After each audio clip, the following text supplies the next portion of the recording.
আমাদের দেশের যে এডুকেশন সিস্টেম আমরা কেন এটাকে চেঞ্জ করতে পারতেছি না? আমরা আসলে চেঞ্জ করতে চাইনি। আমার পার্সপেক্টিভ সবসময় একটা ইয়াং পার্সপেক্টিভ। আমাদের কালচারটা হলো ওপেন ডোর কালচার। এন্ট্রিটার জন্য এক্স্যাক্টলি। জিপিএটা দরকার। এন্ট্রি একবার হয়ে গেলে ইটস অল পারফরমেন্স। ক্লাসরুম তোমাকে একটা স্কিল দেয়। বড় স্কিলটা এখন হবে সেলফ টিচ করার স্কিলটা। আসলে স্টুডেন্ট পলিটিক্সের জন্য আমাদের শিক্ষা ব্যবস্থাটার অনেক খারাপ কিছু হয়েছে। পলিটিক্সের জন্য হয় নাই, কিন্তু আমাদের স্টুডেন্ট পলিটিক্সটা খারাপ হয়ে গেছে।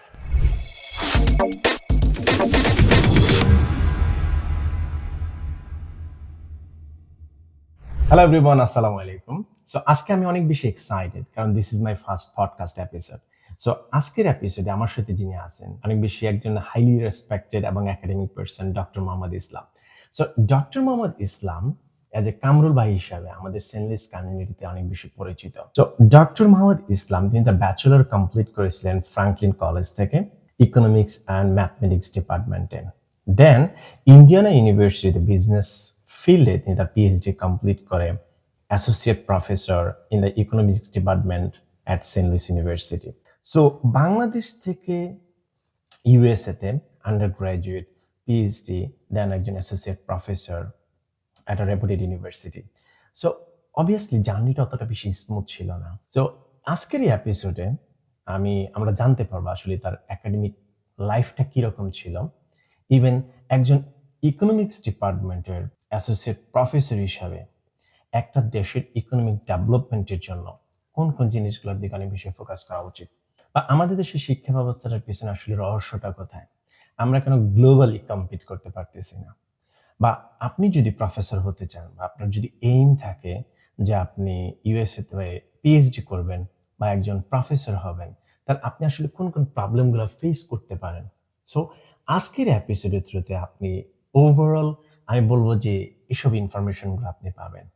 সো আমি একটা জিনিস রিকোয়েস্ট করবো আপনাকে, সেটা হচ্ছে গিয়ে obviously subscribe the channel and share with your friends. So enjoy the episode. ভাই আসসালামু আলাইকুম। ওয়ালাইকুম সালাম। তো আপনি তো বাংলাদেশে ছিলেন, বাংলাদেশ থেকে ইউএসএ এবং একজন প্রফেসর। সো ডেফিনেটলি এই জার্নিটা অনেক বেশি ইজি ছিল না। অ্যান্ড যদি আপনি আপনার জার্নিটা বলেন আর কি। তো আমি ইন্টারমিডিয়েট পাস করলাম ঢাকা কলেজ থেকে 1975। ওকে। তো 1975 তখন তো ইউনিভার্সিটিতে ডিফারেন্ট ডিপার্টমেন্ট, আমি সায়েন্সের ছেলে। আচ্ছা, আচ্ছা। তো ডিফারেন্ট ডিপার্টমেন্টে পরীক্ষা দিতে হয়। হ্যাঁ, হ্যাঁ। তো আমি বায়োকেমিস্ট্রি, কেমিস্ট্রি, বুয়েটে পরীক্ষা দিলাম আর ইকোনমিক্সে পরীক্ষা দিলাম। তো তখন আমার সব জায়গায় অ্যাডমিশন হলো, হুম, হুম। কিন্তু আমি বুয়েটে যাবো আর কি। আচ্ছা, তো কিন্তু বুয়েটের ক্লাস শুরু হয় ৬ মাস পরে। আচ্ছা। তো এই ৬ মাস কি করবো? তখন আমি বললাম, ঠিক আছে ৬ মাস আমি এই সায়েন্স ছেড়ে হ্যাঁ। সোশ্যাল সায়েন্সে আসি। আচ্ছা, তো ইকোনমিক্সে আসলাম। আচ্ছা, তো ৬ মাসের জন্য।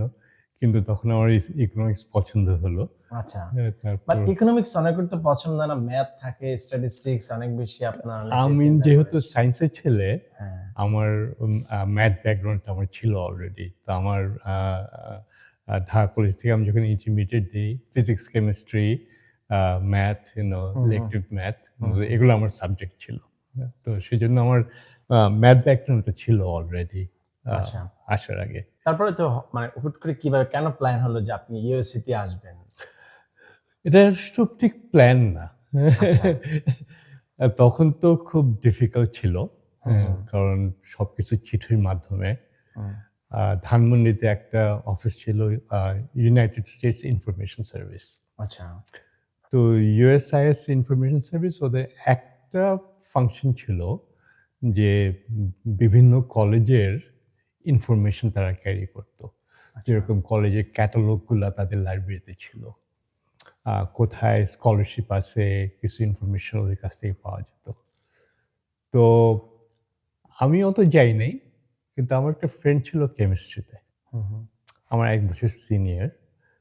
তো ও কিভাবে পদ বার করছে।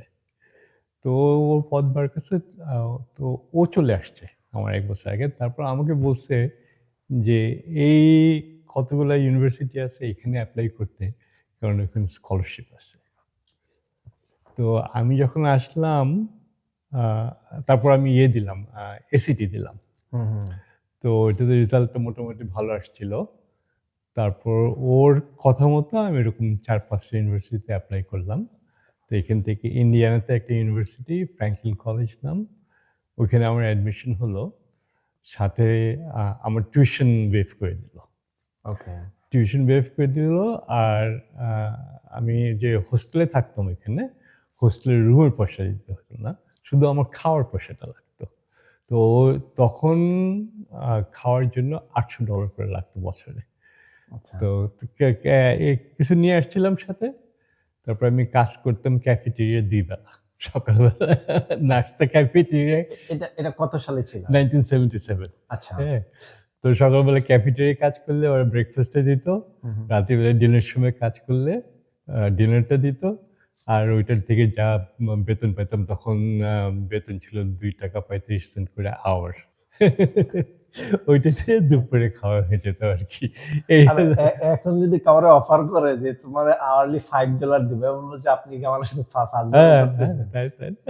কিন্তু তখন মিনিমাম ওয়েজ ছিল $2.65। আর স্টুডেন্ট হিসাবে আবার পুরো মিনিমাম ওয়েজ পাওয়া যেত না, 80%। আচ্ছা। তো 80% ওই $2.35 আসতো। কিন্তু ওটাতে হয়ে যেত আর কি। হ্যাঁ, কারণ 2 বেলা তো আমি ফ্রি খেতেছি। হ্যাঁ, হ্যাঁ। কিন্তু একটু আমার শুধু এক বেলার খাওয়া দরকার। রাইট। হ্যাঁ। তারপরে কেন আপনার কাছে মনে হলো যে আমি অ্যাজ এ প্রফেসরের দিকে যাবেন, টিচিং প্রফেশনের দিকে যাই? কারণ আপনি যখন আসছেন তখন কি মানে এরকম কাউরে দেখে আপনি ইন্সপায়ার হয়েছিলেন যে? না, তো আমরা যখন বড় হইতেছি, বাংলাদেশ হলো 1971 এ। আচ্ছা। হ্যাঁ, তো আমি ইকোনমিক্সে কেন ত্যাগ করলাম তখন? হ্যাঁ, কারণ 1971 থেকে 72, 73 দুর্ভিক্ষ। হ্যাঁ, তো তখন যে সময়টা ছিল, তখন বাংলাদেশের ইকোনমিক চেঞ্জ যেগুলো দরকার, হ্যাঁ, কি পলিসি পার্সু করা দরকার, এটা তো খুব ইম্পর্টেন্ট একটা কনসিডারেশন ছিল। রাইট। হ্যাঁ, তো সেইটার জন্য আমি ইকোনমিক্সে থেকে গেলাম। হ্যাঁ, আর ইকোনমিক্সের মানে পিএইচডি করা হলো, পিএইচডি একটা রিসার্চ ডিগ্রি। হ্যাঁ, তো যেহেতু পলিসি রিসার্চ বেসড, হ্যাঁ, তো ওইখানে হলো পিএইচডির অ্যাপিল আর কি। তারপরে আস্তে আস্তে করে টিচিং প্রফেশনে মানে যার দুইটা পথ থাকে পিএইচডি থাকলে। তো একটা হলো পিওর রিসার্চ ইনস্টিটিউশনে যাওয়া। হ্যাঁ, তো কিছু আছে ওরকম, কিন্তু ওইটা লিমিটেড। মোস্ট অপরচুনিটি হয় ইউনিভার্সিটি টিচিংয়ের সাথে রিসার্চ। তো আমরা যখন ইউনিভার্সিটিতে চাকরি করি, আমাদের টাইমের একটা হিসাব আছে। তো ওরা বলে আমার ইউনিভার্সিটিতে যেটা বলে 40-40-20 রুল। তো আমার সময়ের 40% যাবে টিচিংয়ে, 40% যাবে রিসার্চ, আর 20% যাবে সার্ভিস, স্টুডেন্ট অ্যাডভাইজিং, ইউনিভার্সিটির বিভিন্ন কমিটি যেগুলো থাকে ওইখানে। তো আমার টিচিংয়ের জন্য টাইম দেয়, রিসার্চের জন্য টাইম দেয়, আর সার্ভিসের জন্য টাইম দেয়।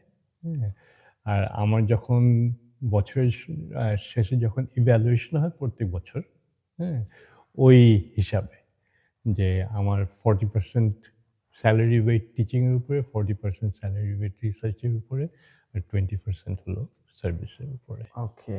হ্যাঁ, তো মানে এরকম না যে আমি একটা করব, একটা আর অন্যটা করব না। হ্যাঁ, ওইটাও আছে, কানেক্টেড আর কি। হ্যাঁ, ওইটাও আছে যে আমাদের যেরকম এক গ্রুপ ফ্যাকাল্টি আছে, তাদেরকে আমরা বলি ক্লিনিক্যাল ফ্যাকাল্টি।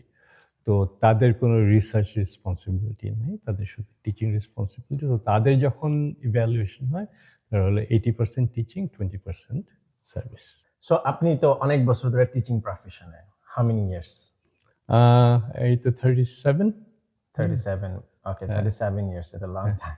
Long time. হ্যাঁ, না আমার এজ 37। না, আমার এখন তো আমি তো যার সাথে কথা বলি সে এইটাই বলে যে আমার জন্মের আগে। তো এটা এখন আমার শুনে অভ্যাস হয়ে গেছে, জন্মের আগে। ওকে ভাই, এখন কথা হচ্ছে কি মানে আপনার টিচিং প্রফেশনে আপনার কাছে কি কোনো একটা মেমোরেবল কোনো স্টোরি আছে? মানে আপনার টিচিং প্রফেশনে ঘিরে আর কি এরকম কোনো মেমোরেবল স্টোরি? স্টোরি মানে আমি বলি টিচিং প্রফেশনের আমি কেন পছন্দ করি এটা বলি। হ্যাঁ, তো আমার বয়স ঠিকই বাড়ছে। আমি যখন টিচিং শুরু করছি আমার বয়স লো 30s, 31-32 বছর বয়স। আমার স্টুডেন্টদের বয়স 18, 19, 20, হ্যাঁ? যারা পিএইচডি করতেছে 25-26, রাইট। হ্যাঁ? তো আমার সবচেয়ে যেটা ভালো লাগে টিচিং প্রফেশনে যে আমি আমার পার্সপেক্টিভ সবসময় একটা ইয়াং পার্সপেক্টিভ। কারণ আমি সবসময় এই ইয়াং Young. লোকজনের সাথে ডিল করতেছি। এক্স্যাক্টলি। হ্যাঁ? তো স্পেসিফিক স্টোরি না বলে জাস্ট এখন ইয়াংদের মধ্যে তো চেঞ্জ হইতেছে। হ্যাঁ, হ্যাঁ। হ্যাঁ? তো আমাকেও চেঞ্জ হইতেছে। হ্যাঁ? এখন এখন আমরা যেটি বলি এআই, হুম। হ্যাঁ? এখন ইয়াংরা তো অ্যাডাপ্ট। এক্স্যাক্টলি। আমি যদি ওই ল্যাঙ্গুয়েজটা না শিখি, হ্যাঁ, তাদের সাথে ল্যাঙ্গুয়েজে যদি কথা না বলতে পারি, তারা আমার কেন আমার কথা শুনবে? রাইট। তো তাদের সাথে কমিউনিকেট করতে হলে আমাকে তাদের মতো চিন্তা করতে হয়। অ্যাজ এ রেজাল্ট আমার পার্সপেক্টিভ সবসময়, হ্যাঁ, ইয়াংদের পার্সপেক্টিভ। হ্যাঁ, এটা মানে এমন একটা প্রফেশন যেখানে হচ্ছে আমিও হচ্ছে আমার কাছে যেটা আমি কনসিডার করি আর কি, যে এমন একটা প্রফেশন মানে আপনি অলওয়েজ ইয়াংদের সাথে নিজেকে কানেক্ট করার জন্য হইলে আপনার মেন্টালিটিটা ওই রকম ওইভাবে রাখতে থাকতে হবে। হবে। হ্যাঁ, মানে আপনি যদি চিন্তা করেন না আমি ওদের থেকে একটু ডিফারেন্ট বা আমি ওদের থেকে এইজে অনেক, তাহলে আপনি ওদের সাথে আর কানেক্টেড না হতে না পারবেন না। আর পার্টিকুলারলি এই দেশে, আমাদের দেশে তো একটা ডিস্টেন্স আছে। হ্যাঁ, যে তুমি আমাকে ভাই বলো, হ্যাঁ। হ্যাঁ, আমাদের দেশে তো ভাই বলতে পারো না। না, এক্স্যাক্টলি। স্যার, স্যার বা হচ্ছে অনেক সম্মান করে একসাথে বসে ওইভাবে কথা বলা, এক্স্যাক্টলি। এটা তখন মানে দাঁড়ায় থাকতে হয়। হ্যাঁ, যদিও এখন জিনিসগুলো অনেকটা কমে গেছে। এখন কমছে। বাট আগে তো আমার এখনো মনে আছে মানে আমার স্কুলে যখন টিচার ছিল, হ্যাঁ, আমরা যদি সাইকেল চালা যাইতাম, হ্যাঁ, হ্যাঁ, ওই টিচারকে দেখলে সাইকেল থেকে নেমে যেতাম। হ্যাঁ, হ্যাঁ, ইভেন নাইমা হচ্ছে আপনার রাস্তার পাশে দাঁড়ায় হ্যাঁ, থাকতাম। হ্যাঁ, ওই টিচার যখন যাইতো তারপর হচ্ছে আবার সাইকেলে উঠে তারপরে যেতাম। মানে হ্যাঁ, তার সামনে সাইকেল চালানোটা এটা ওয়ান কাইন্ড অফ একটা বেয়াদবির মতো হ্যাঁ, ছিল। That's right. মানে আমি ওই কালচার থেকে আমি হ্যাঁ, আসছি আর হ্যাঁ, কি। আমি ওখান থেকে আসছি। ইভেন আপনি মজার জিনিস হচ্ছে আমার আব্বা অলওয়েজ যত স্কুলের টিচার ছিল ওদেরকে হ্যাঁ। বলে দিত যে হচ্ছে তখন তো একটা মেজর একটা ডায়লগ ছিল হ্যাঁ, যে হাড্ডি হচ্ছে আমার, মাংস আপনার। হ্যাঁ। আপনি যেমনি পারেন পিরান, কিন্তু হাড্ডিগুলো জাস্ট আমাদের দিয়ে দেবেন। এরকম একটা ভাইব তো ছিল। আমি যখন প্রথমে আসছি, ফার্স্ট উইক যখন ক্লাসে গেলাম, তো আমরা তো মানে ফর্মালি সুন্দর শার্ট প্যান্ট পরে জুতা পরে ক্লাসে গেছি। তা আমার ক্লাসে ছেলেরা আসছে সেন্ডো গেঞ্জি পরা, কালি পায়ে, প্রফেসর সামনে সে টেবিলের উপরে পা উঠে বসে ক্লাস করতেছে। তো আমি খালি দেখতেছি এটা, আমি বুঝতেছি না যে ব্যাপারটা কি, কিন্তু মানে ওইটাও মানে অ্যাডজাস্ট করতে হয়েছে।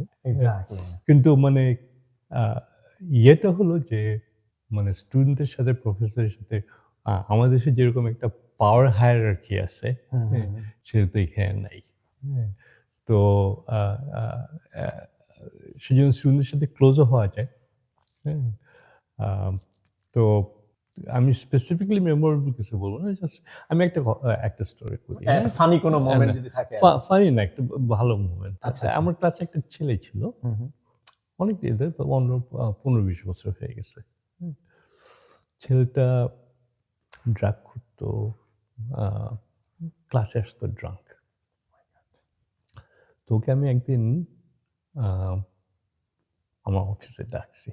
ওকে। ডাকে ওকে আমি খুব বকা দিছি। ইভেন 4 letter ওয়ার্ড ইউজ করে আমি ওকে বকা দিছি। 2 বছর পরে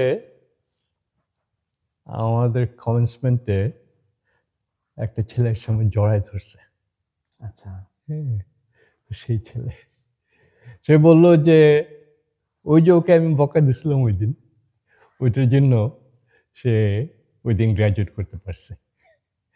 হ্যাঁ, যদি ওর সাথে কেউ ওইভাবে কথা না বলতো, তাহলে ও নিজের চেঞ্জ করতে পারতো ও না। চেঞ্জ করতে পারতো না। তোর মধ্যে একটা চেঞ্জ আসছিল। তো এটা খুব ইম্পর্টেন্ট।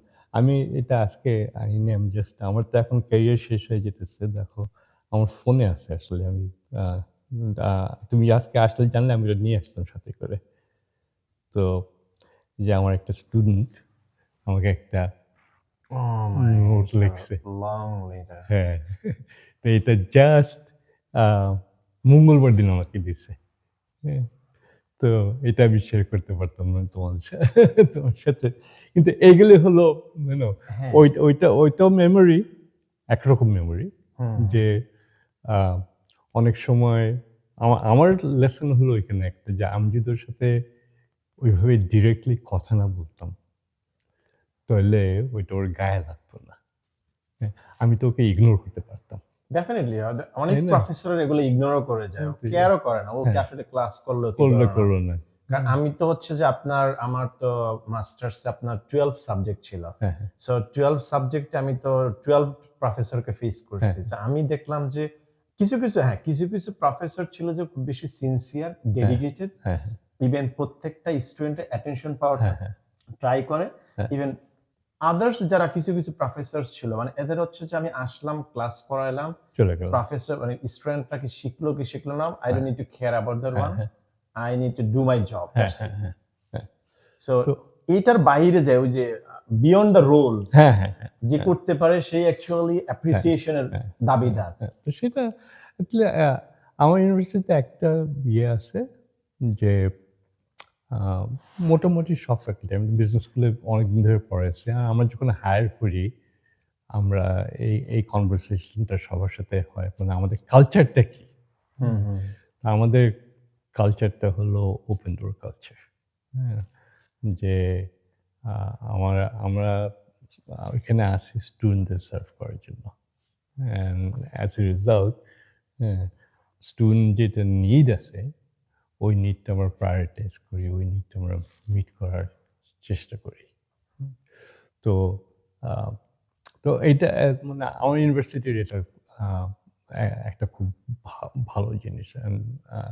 আমরা খুব সেন্ট লুইস ইউনিভার্সিটি খুব রিনাউন্ড একটা ইউনিভার্সিটি। সেন্ট লুইস ইউনিভার্সিটি হলো মিসিসিপি রিভারের ওয়েস্টে, এখান থেকে ক্যালিফোর্নিয়া পর্যন্ত ওল্ডেস্ট ইউনিভার্সিটি। হ্যাঁ, আমি যখন হচ্ছে ইউএসএ তে আসি তখন আমি হচ্ছে যে যখন মানে মিজুরি যখন সার্চ দিছি তখন কিছু ইউনিভার্সিটির ভিতরে এই ইউনিভার্সিটি, ওয়াশ ইউনিভার্সিটি, এগুলাই ফার্স্ট ক্রাইটেরিয়াতে চলে আসে, এগুলো হচ্ছে ফার্স্ট ক্রাইটেরিয়া। সেন্ট লুইসে আমি জাস্ট বিজনেস স্কুলের কথা বলতেছি। বিজনেস স্কুলে 4টা ইউনিভার্সিটি আছে যেটার মানে ASCSB অ্যাক্রেডিটেশন আছে। তো সেন্ট লুইস ইউনিভার্সিটি, এডওয়ার্ডসভিল যেটা আছে এখানে, আমসেলার, ওয়াশিউ, 4টা। সো এখন হচ্ছে যে একটু ডিফারেন্ট টপিক আর কি, সেটা হচ্ছে গিয়ে আমরা যারা ধরেন ইউএস এর বাহিরে আছি বা ইউএস আসার জন্য প্ল্যান করতেছি, তো তাদের ভিতরে একটা হচ্ছে আপনার এইম থাকে বা হোপ যেটা বলি না কেন, যে ইউএসএ মানে হচ্ছে success. So what do you think, মানে ইউএসএ কি আসলে সাকসেস প্রোভাইড করে, সাকসেস প্রত্যেকটা মানুষের ভিতরে? ইউএসএ আই থিঙ্ক অপরচুনিটি দেয়।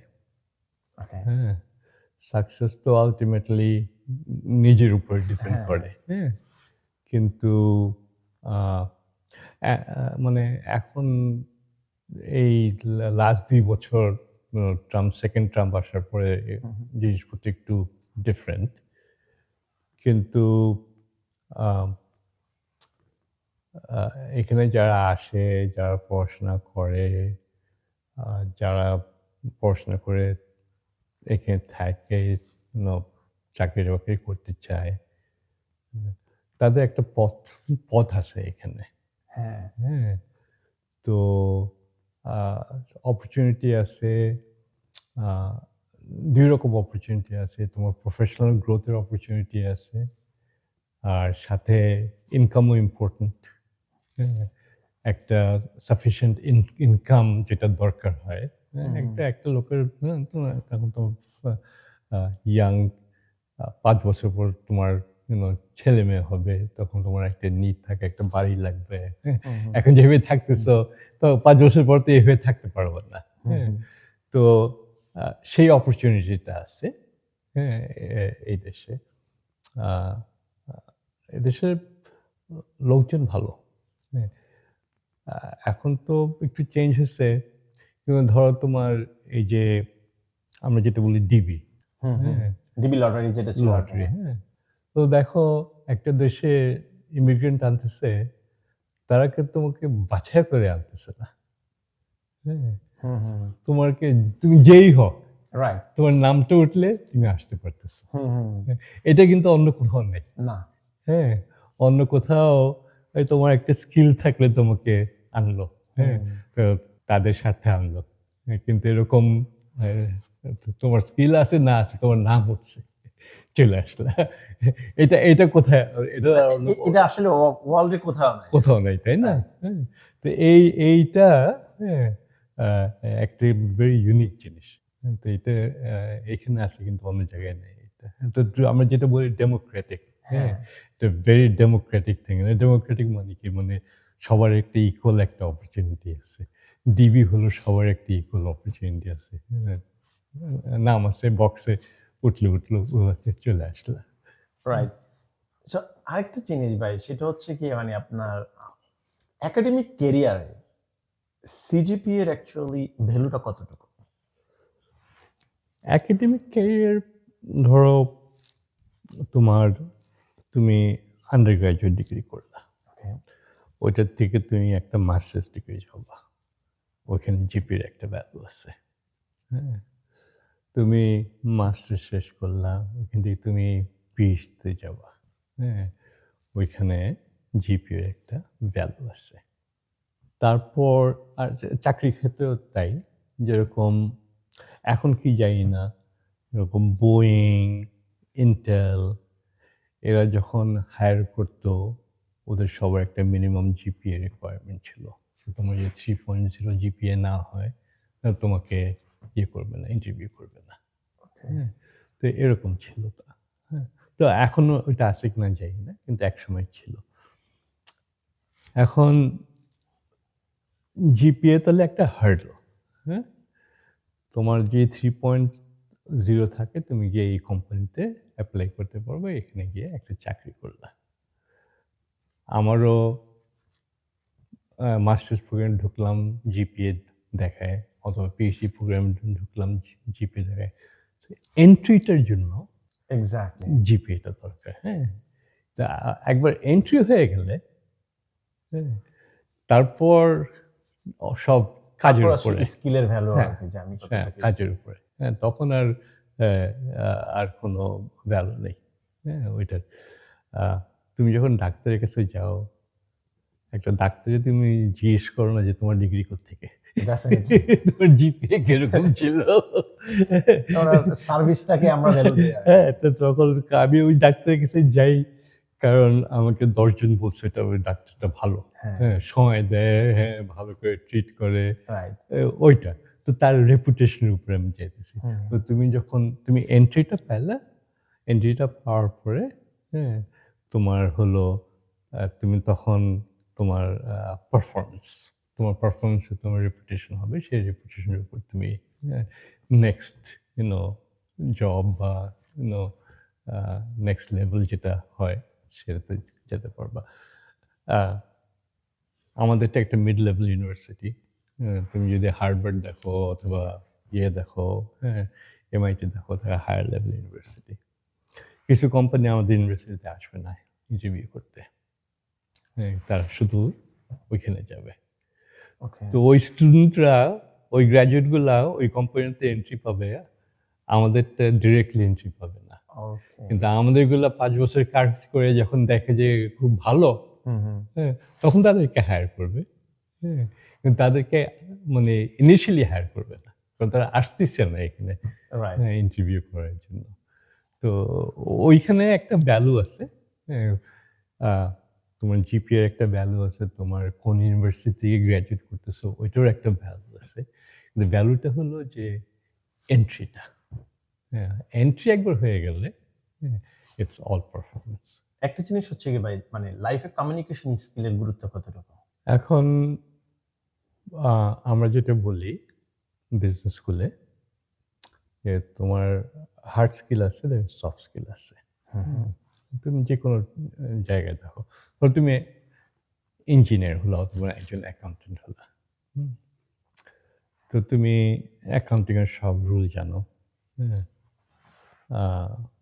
তুমি 1 বছর তোমাকে পাঠালো অডিট করতে, তুমি অডিটটা খুব ভালো করলা। সেকেন্ড ইয়ার অডিট করতে পাঠালো, অডিটটা খুব ভালো করলা। কিন্তু সেই ক্লায়েন্টটা কে আনলো? কাউকে তো সেই ক্লায়েন্ট আনতে হবে। ডেফিনেটলি। হ্যাঁ, তো এইখানে হলো তোমার সফট স্কিলটা কাজ করে। কারণ আমি হিসাব করে দিতে পারতেছি। তুমি যদি আমাকে ক্লায়েন্ট দাও, আমি তোমার কাগজপত্র দিকে সবকিছু হিসাব করে দিতে পারতেছি। কিন্তু ক্লায়েন্টটা তো আমি নিজে আনি নাই। তো বিজনেসটা আসবে কোত্থেকে? ক্লায়েন্ট হান্টিং থেকে। ক্লায়েন্ট হান্টিং থেকে।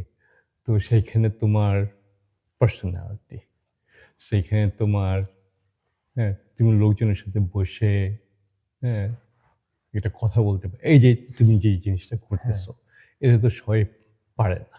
রাইট। হ্যাঁ, তো 10 জনের সামনে গিয়ে কথা বলা, হ্যাঁ, তোমার ফার্মে যেখানে চাকরি করতেছো, হ্যাঁ, তোমার, তুমি যদি শুধু ওই খালি হিসাবই করো, তোমার কিন্তু ভ্যালু কমে যাবে। কারণ ফার্মটা গ্রো করতেছে না। প্রোগ্রেস হবে না তখন। হ্যাঁ, তো ফার্ম গ্রো করবে তুমি যদি এখন গিয়ে ওই হিসাব বাদ দিয়ে, হ্যাঁ, 2টা ক্লায়েন্ট আনতে পারো। এক্স্যাক্টলি। হ্যাঁ, তুমি তো 22 বছরের 2জনকে হায়ার করতে পারবা। 2টা ক্লায়েন্ট আনতে পারলে ওদেরকে দিয়ে হিসাবটা করাতে পারবা। কিন্তু মোর ইম্পর্টেন্ট ওই 2টা ক্লায়েন্ট আনা। হ্যাঁ, তো তাদের এক্সপেকটেশন হবে যে কোনো বিজনেসে যে প্রথম 2 বছর 3 বছর তুমি বেসিক কাজ করবা। ল ফার্মের ইয়াং লয়ারদের হায়ার করে প্রথম 2-3 বছর তারা নিজেদের রিসার্চ যেটা করে, মানে অন্য লয়ারদের জন্য, বড় লয়ারদের জন্য তারা রিসার্চটা করে, বেসিক কাজটা করে। কিন্তু 5 বছর পর তারা চাবে যে তুমি তোমার নিজের ক্লায়েন্ট নিয়ে আসো। তো ক্লায়েন্ট অ্যাকুইজিশন একটা বড় জিনিস। তো ডেফিনেটলি। আরেকটা জিনিস হচ্ছে কি, আমি দেখলাম যে আপনার একাডেমিক লেভেলও হচ্ছে কমিউনিকেশন স্কিলটা তো অনেক বেশি ইম্পর্টেন্ট। হ্যাঁ, হ্যাঁ, কারণ প্রফেসরকে হচ্ছে রিচ করা, প্রফেসর কোনো একটা কোয়েশ্চেন্স নিয়ে ডাউট থাকলে সেটা হচ্ছে ফিগার আউট করা।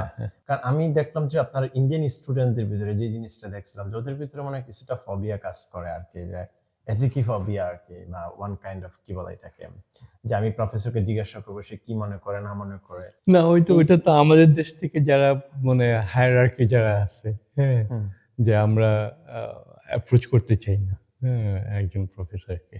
হ্যাঁ, তুমি আমার ডিপার্টমেন্টে, আমি ইকোনমিক্স ডিপার্টমেন্টে ছিলাম ঢাকা ইউনিভার্সিটিতে। প্রফেসরের আমার ক্লাসে সব মিলায় 200-250 স্টুডেন্ট ছিল। আমরা একসাথে ঢুকছিলাম। তার মধ্যে তারা 3-4 জনকে চিনত। 3-4 জন যারা রিয়েলি রিয়েলি ভালো, তাদেরকে চিনত। আর বাকি যে মাস আছে তাদের তো একদমই চিনত না। তারা বড় করে 100 জনের ক্লাসে গিয়ে একটা লেকচার দিয়ে চলে আসলো। তো আপনি তো এখন পর্যন্ত I think plenty of international students face করছেন। মানে এটা আপনার কাছে, মানে আপনার পয়েন্ট অফ ভিউটা কি, ইন্টারন্যাশনাল স্টুডেন্টরা কি ধরনের মিস্টেকটা বেশি করে অ্যাকচুয়ালি? ফার্স্ট হলো যে আমাদের বড় মিস্টেক যেটা হলো যে আমরা নিজেদের মধ্যে থাকি। হ্যাঁ, এখন তুমি যখন আর আমার জন্য এটা, আমি যখন আসছি এটা আমাকে ফেভার করছে, কারণ আমার স্কলারশিপের পার্ট ছিল ডর্মে থাকা। হ্যাঁ, যেহেতু আমি ডর্মে থাকছি, হ্যাঁ, আমি সবার সাথে থাকছি। আমরা 5 জন বাংলাদেশ থেকে আসছিলাম একসাথে। 5 জন বন্ধু? হ্যাঁ, মানে 5 বন্ধু না, কিন্তু আচ্ছা, 5 জন বুঝতে পারছি। বাংলাদেশি স্টুডেন্ট। হ্যাঁ, তো 1 বছরই আসছিলাম। তো আমরা সবাই ডর্মে থাকতাম, কিন্তু বিভিন্ন ডর্মে থাকতাম। হ্যাঁ, আমাদের রুমমেটরা এই দেশে ছিল, যেভাবে ওরা অর্গানাইজ করে দিছে। একটা হলো তুমি এখানে আসলা, পড়াশোনা করবা, কিন্তু এই কালচারে তো তোমাকে থাকতে হবে। তো এই কালচার থাকার স্কিল যেগুলা, হ্যাঁ, সেই স্কিলগুলো তো তোমাকে শিখতে হবে। আমার আমার স্টুডেন্ট আমার ক্লাসে যখন ইন্টারন্যাশনাল স্টুডেন্টরা আসে, আমি সবসময় গ্রুপ প্রজেক্ট যখন দিই, আমি ওদেরকে গ্রুপমেট চুজ করতে দিই না। ওকে। চাইনিজরা চাইনিজ চুজ করে, ইন্ডিয়ানরা ইন্ডিয়ান চুজ করে, আমি একদম ভাগ করে দিই। হ্যাঁ, যে একটা ইন্টারন্যাশনাল স্টুডেন্ট থাকবে, একটা এদেশি স্টুডেন্ট থাকবে, একটা মেল থাকবে, একটা ফিমেল থাকবে। হ্যাঁ, যে তোমার ওভারঅল একটা কম্বিনেশন থাকবে। কম্বিনেশন, কারণ তোমার শিক্ষার পার্ট, তুমি যখন বিদেশে আসছোই, এক্স্যাক্টলি। এখানকার যে কালচার যেটা আছে, হ্যাঁ, সেটা সম্বন্ধে তোমার একটু শিখতে হবে তো। হ্যাঁ, তুমি যদি এখানে থেকে কাজ করতে চাও, হ্যাঁ, ওদের সাথে মিশে কাজ করতে হবে তো। হ্যাঁ, তো ওদের কালচারটা যদি একদমই আন্ডারস্ট্যান্ড না করো, তাহলে ওদের সাথে কিভাবে কাজ করবো, তোমার কাজে কিভাবে প্রগ্রেস হবে। তো এটা এটা খুব ইম্পর্টেন্ট যে তুমি যখন একটা বিদেশে যাও, যে তুমি ওইখানকার কালচারটা অ্যাডপ্ট করা এবং নিজেকে অ্যাডাপ্ট করা ওই কালচারের সাথে নিজেকে adapt কালচারের করা। সাথে। হ্যাঁ, আমার মেয়েরা কাজ করতো, আমি বলি যে one of the best training লোকজনের, মানে ইয়াং পিপলের জন্য সফট স্কিলে যেটা বলতেছো, ওয়েটার আর ওয়েট্রেসের কাজ করা। হ্যাঁ, দ্যাটস ট্রু। হ্যাঁ, কারণ কারণ কাস্টমার ডিলিং ইটস ভেরি হ্যাঁ, ডিফিকাল্ট। তুমি কত রকম ক্লায়েন্ট আসতেছে এখানে। হ্যাঁ, তো সেই ক্লায়েন্টদের সাথে ডিল করা, হ্যাঁ, আর এরকম না তো যে তুমি লিজারলি ডিল করতেছো, সব না। একসাথে আসতেছে। হ্যাঁ। হ্যাঁ, তো তাদের সাথে একসাথে, হ্যাঁ, তাদেরকে শান্ত রাখা, হ্যাঁ, কিভাবে তাদেরকে সার্ভিস করলে তারা হ্যাপি থাকবে, কারণ তুমি টিপসের উপর কাজ করতেছো। রাইট। তো আমার ২ মেয়ে রেস্টুরেন্টে ইয়ে করছে, ওয়েট্রেসের কাজ করছে। আর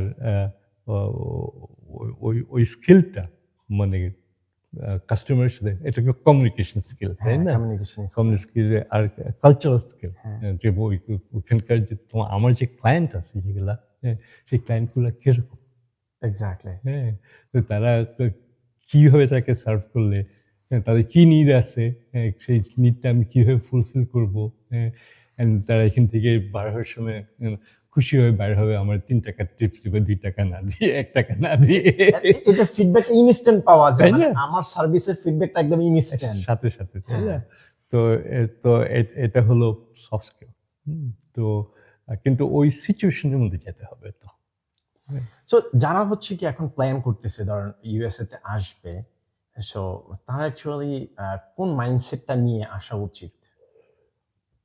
আসতেছো যখন, হ্যাঁ, মাইন্ডসেট শুড বি যে আমি এখানে আসতেছি, আমি এখানকার ছেলে, আমি এখানকার মেয়ে। এক্স্যাক্টলি। হ্যাঁ, তো অ্যান্ড আমার এখানে থাকতে, আমি এদের সাথে সবার সাথে মিশবো। হ্যাঁ, যে জাস্ট না যে আমার ফ্রেন্ডসরা শুধু বাংলাদেশি হবে। হ্যাঁ, যে আমি গিয়ে, হ্যাঁ, এই দেশিদের সাথে ফ্রেন্ডশিপ করবো। হ্যাঁ, তাহলে আমি বাংলাদেশি থাকতে পারতাম। রাইট। কারণ তুমি যদি সবসময় বাংলাদেশের সাথে থাকো, তোমার কিন্তু কালচারালি তুমি চেঞ্জ হতেছো না। হ্যাঁ। হ্যাঁ, তোমার কালচারালি চেঞ্জ হওয়ার একটা, কারণ তুমি যদি এখানে থাকতে চাও, হ্যাঁ, তুমি যদি এখানে এসে ৩-৪ বছর পড়াশোনা করে চলে যাব, আমি এই কালচারের মধ্যে থাকতে চাই, লিমিটেড থাকতে চাই, সেটা অন্যরকম ব্যাপার। কিন্তু তুমি যদি এখানে থেকে কাজকর্ম করতে চাও, হ্যাঁ, কাদের সাথে কাজ করবা? তখন তো আর বাংলাদেশিদের সাথে কাজ করবো না, তখন তো এদেশিদের সাথে কাজ করবো। হ্যাঁ, তো আহ, আহ, তো এটা বিভিন্ন ভাবে করা যায়। একটা হলো যে তাদের সাথে থাকতে হবে এরকম কথা না, যদি থাকতে পারো, that's, I think that's good. হ্যাঁ, মানে তাহলে কালচারাল চেঞ্জটা আরো তাড়াতাড়ি হয়। যেরকম আমার রুমমেট ছিল এই দেশে, তো ছুটির মধ্যে বলতো চলো আমার বাসায় চলো। হ্যাঁ, তো গিয়ে ওর ২ দিন ওর বাসায় থাকলাম। ও কোন দেশের ছিল? এই দেশে আচ্ছা, আমেরিকান। আমেরিকা। হুম। তো ওর বাসা ওর বাসা ১.৫ ঘন্টা দূরে ছিল।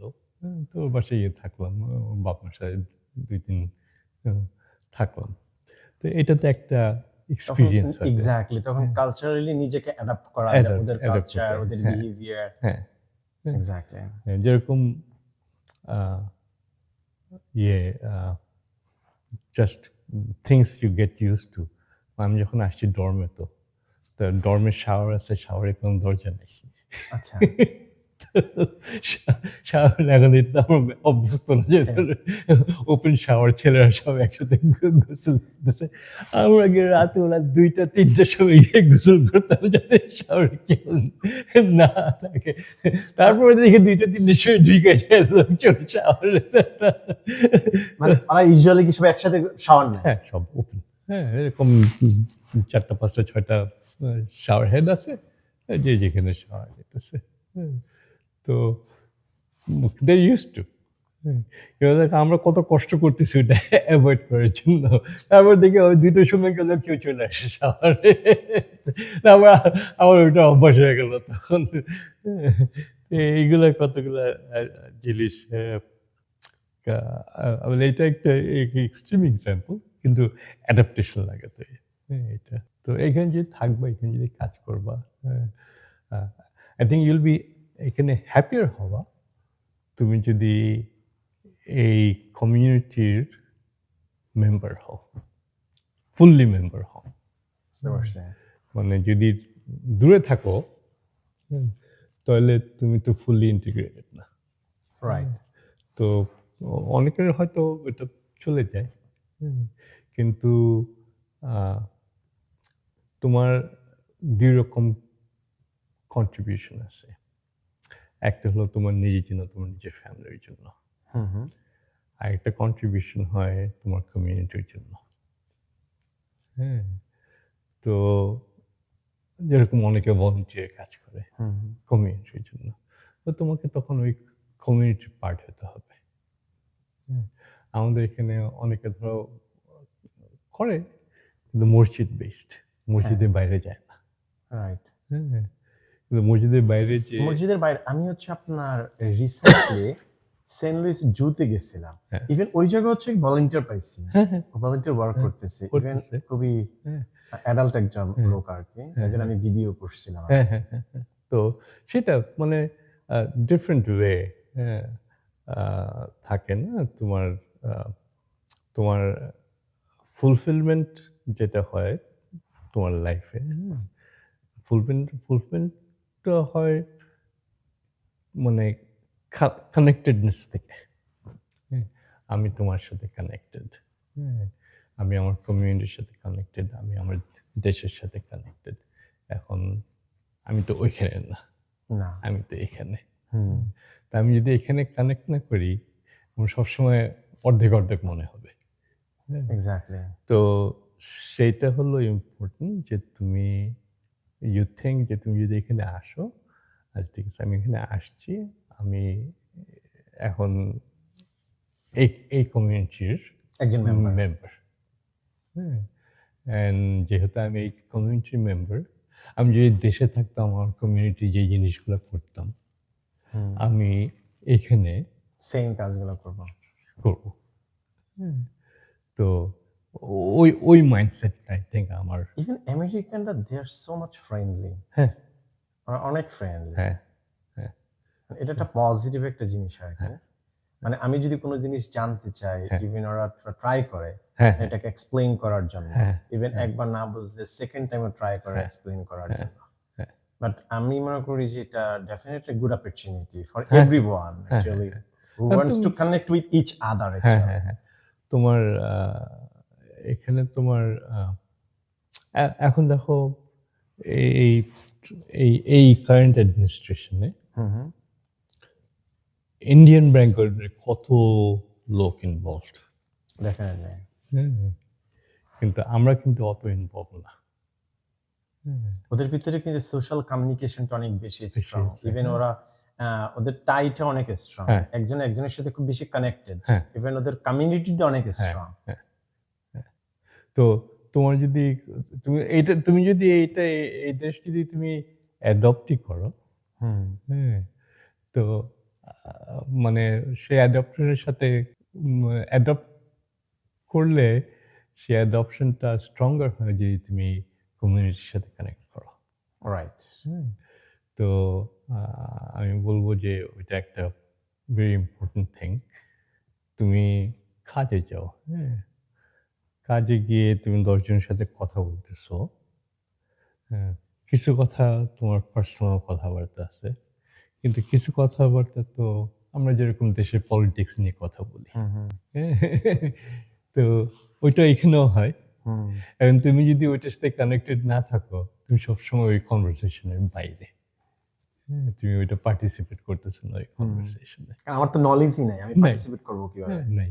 হ্যাঁ, তো তো সেইটা হলো হলো যে তুমি যদি মানে একটা কমিউনিটি মানে তোমার ফুল মেম্বার হতে হলে তোমাকে ফুল পার্টিসিপেন্ট হতে হবে।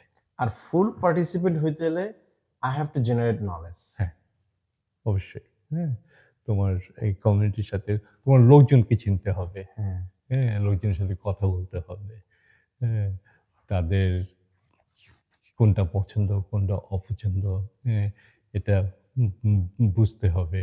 হ্যাঁ, তাদেরকে তুমি যেরকম তাদের কাছ থেকে কমফর্ট এক্সপেক্ট করো, তাদেরকে তোমার হাত ধরে সেই কমফর্টটা দিতে হবে। এখন বাংলাদেশে তো অনেক স্টুডেন্টস যারা হচ্ছে কি আপনার ইউএসএ তে আসতে চায়, অনেকে অ্যাকচুয়ালি থিঙ্ক করে যে আমি যদি কমিউনিটি কলেজে এনরোল হই কম্পেয়ার টু ইউনিভার্সিটি, হ্যাঁ, এটা আমার জন্য অনেক বেশি ইফেক্টিভ হবে বা কস্ট ইফেক্টিভ, যেটা হ্যাঁ, হচ্ছে আমি যেটা হ্যাঁ। বলবো যে সো মানে what do you think about that one? I think আসলে ah, ah, it's not a bad strategy.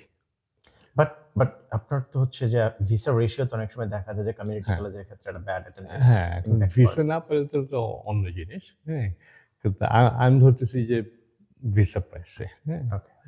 তোমার হলো কি যে তোমার বেসিক যেগুলো কোর্স আছে, আমাকে বেসিক ম্যাথ নিতে হইতেছে, বেসিক ইংলিশ নিতে হইতেছে, বেসিক, হ্যাঁ, সাইকোলজি কোর্স নিতে হইতেছে, একটা যা যা নিতে লাগে বেসিক ইকোনমিক্স কোর্স নিতে হইতেছে। তো বেসিক কোর্সগুলা খুব একটা ডিফারেন্স হবে না। হ্যাঁ, নাও ডিফারেন্সটা কোথায় হয়? যে তোমার ওয়ান্স তুমি বেসিক কোর্সটা পার হয়ে গেলা, হ্যাঁ, আহ,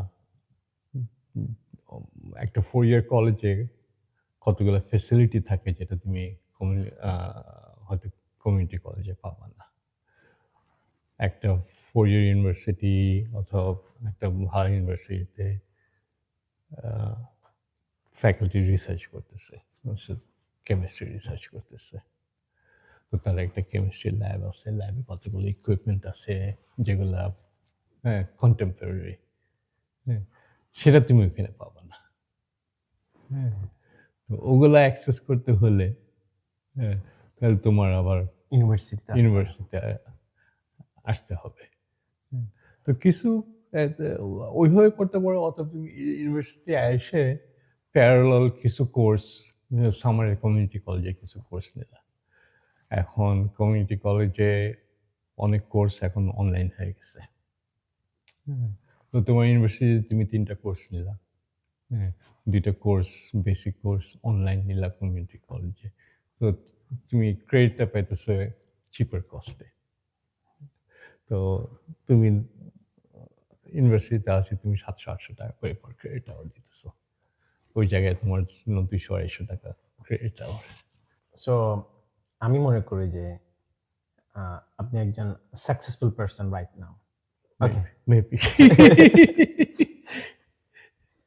সো আপনার কাছে সাকসেসের সংজ্ঞাটা কি? আই থিঙ্ক এটা একটু চেঞ্জ হয় ওভার টাইম। ওকে। তো তুমি যখন স্টুডেন্ট, ডিগ্রিটা শেষ করা সাকসেস, তাই না? তারপর যখন চাকরি করতেছো, চাকরিতে প্রগ্রেস,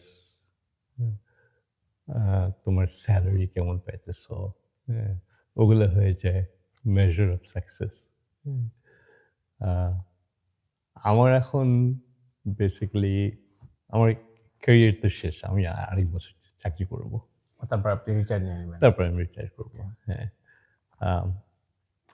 তো আমার জন্য বেসিক্যালি এখন ওইটাও তো ইম্পর্টেন্ট না। হ্যাঁ, আমার হলো যে আমার বয়স অলমোস্ট 70। হ্যাঁ, আমার বড় ভাইয়ের বয়স অলমোস্ট 80। হ্যাঁ, Okay, তো আমরা 5 জন ভাই বোন। আচ্ছা 70 থেকে 80, আমার ছোট বোনের বয়স 66, 65, 66। হ্যাঁ, আচ্ছা তা আমরা 65 থেকে 5 to 80 80। হ্যাঁ, এই তা আমাদের তো অত সময় নেই। তাই না? তো আহ, এখন প্রায়োরিটি, আমি সাকসেসের থেকে আমি বলবো প্রায়োরিটি হলো ওদের সাথে সময় কাটানো। আমার ছোট মেয়ে অস্ট্রেলিয়া থাকে। হ্যাঁ, তা আমারও তো অত সময় নেই। হুম হুম হ্যাঁ, তো বড় মেয়ে এখানে থাকে, আমার নাতি এখানে থাকে, তো ওদের সাথে সবসময় দেখা শোনা হয়। কিন্তু ছোটটা তো এখানে থাকে, তা এখন আমি ওখানে যাই, যে জন্য আমি হ্যাঁ। অর্ধেক বছর কাজ করি। হ্যাঁ, তা আমি মার্চ মাসে আবার বছরে একবার যাই মাসখানেকের জন্য ওর সাথে সময় কাটাবার জন্য। তো সাকসেস চেঞ্জ হয়। হ্যাঁ, আই থিঙ্ক আলটিমেটলি তোমার সাকসেস ইজ ইন্টারনাল। হ্যাঁ, যে তুমি ইয়ার কন্টেন্ট, যে আমার যতটুকু হয়েছে I'm happy. আমি হ্যাপি, আমি এনাফ। হ্যাঁ, আমার দরকার নেই। আমি এখন রিডিউস স্যালারিতে কাজ করি। হ্যাঁ হ্যাঁ, কারণ আমি 4 বছর আগে ডিসাইড করেছি যে আমার যা আছে এনাফ। হুম হ্যাঁ, আমার আহ, কাজ করার চেয়ে আমার time, free time more important.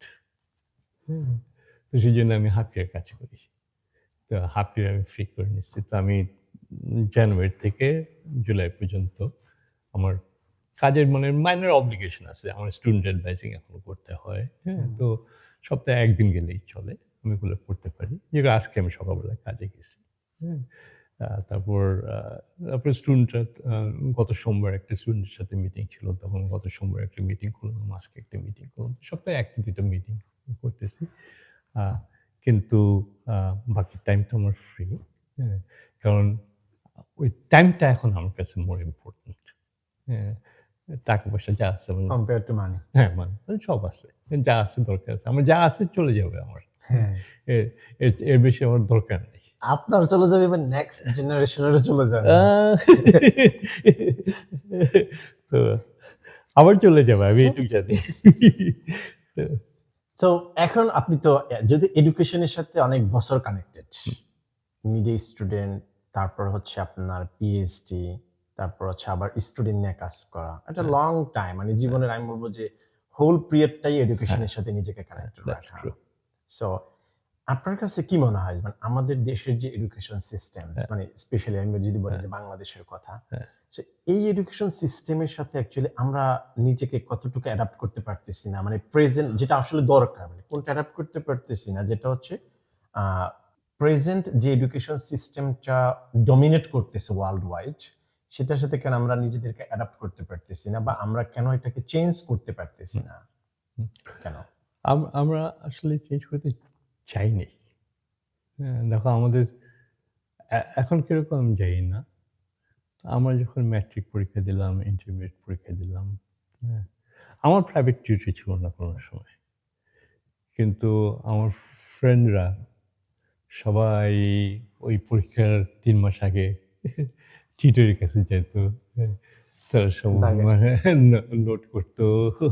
তারপর অনেক সময় ওই টিউটররাই আবার পরীক্ষা লিখতো। হ্যাঁ, তো তারা আবার স্যাম্পল পরীক্ষা দিত, ওগুলো সলভ করা। হ্যাঁ, এইভাবে পড়াশোনা করে আমরা পাস করছি। এখন আমি দেখি এখনো ছেলেমেয়েরা ওইভাবে পড়াশোনা করে। হ্যাঁ কিন্তু তুমি দেখে না পড়াশোনা করতেছো, দেখো তুমি ক্লাসরুম পড়াশোনা করতেছো, আবার সাইডে দিয়ে সার্টিফিকেশনগুলো করতেছো। হুম।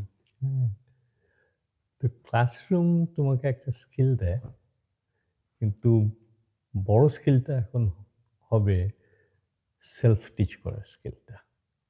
আমি একটা জিনিস নিয়ে আমি এটা নিজেকে শিখাতে পারবো, তারপর এটাকে আমি কোথাও অ্যাপ্লাই করতে পারবো, ইমপ্লিমেন্ট করতে পারবো। ওই স্কিলটা হবে সবচেয়ে বড় স্কিল। সফট স্কিল যেটা বললাম, হ্যাঁ, সফট স্কিলটা একটা বড় স্কিল হবে। তো আরেকটা জিনিস হচ্ছে কি, যেটা দেখা যায় যে আমাদের যে এডুকেশন বা আমাদের ইনস্টিটিউশন গুলো বাংলাদেশের মোস্টলি হচ্ছে অকুপাইড স্টুডেন্ট পলিটিক্স বা স্টুডেন্ট পলিটিক্স। তো আমার একটা মনে কোয়েশ্চেন ছিল আর কি, যে স্টুডেন্ট পলিটিক্স যদি অনেক বেশি বেনিফিটেড হইতো হ্যাঁ। ফর আ কান্ট্রি, হ্যাঁ।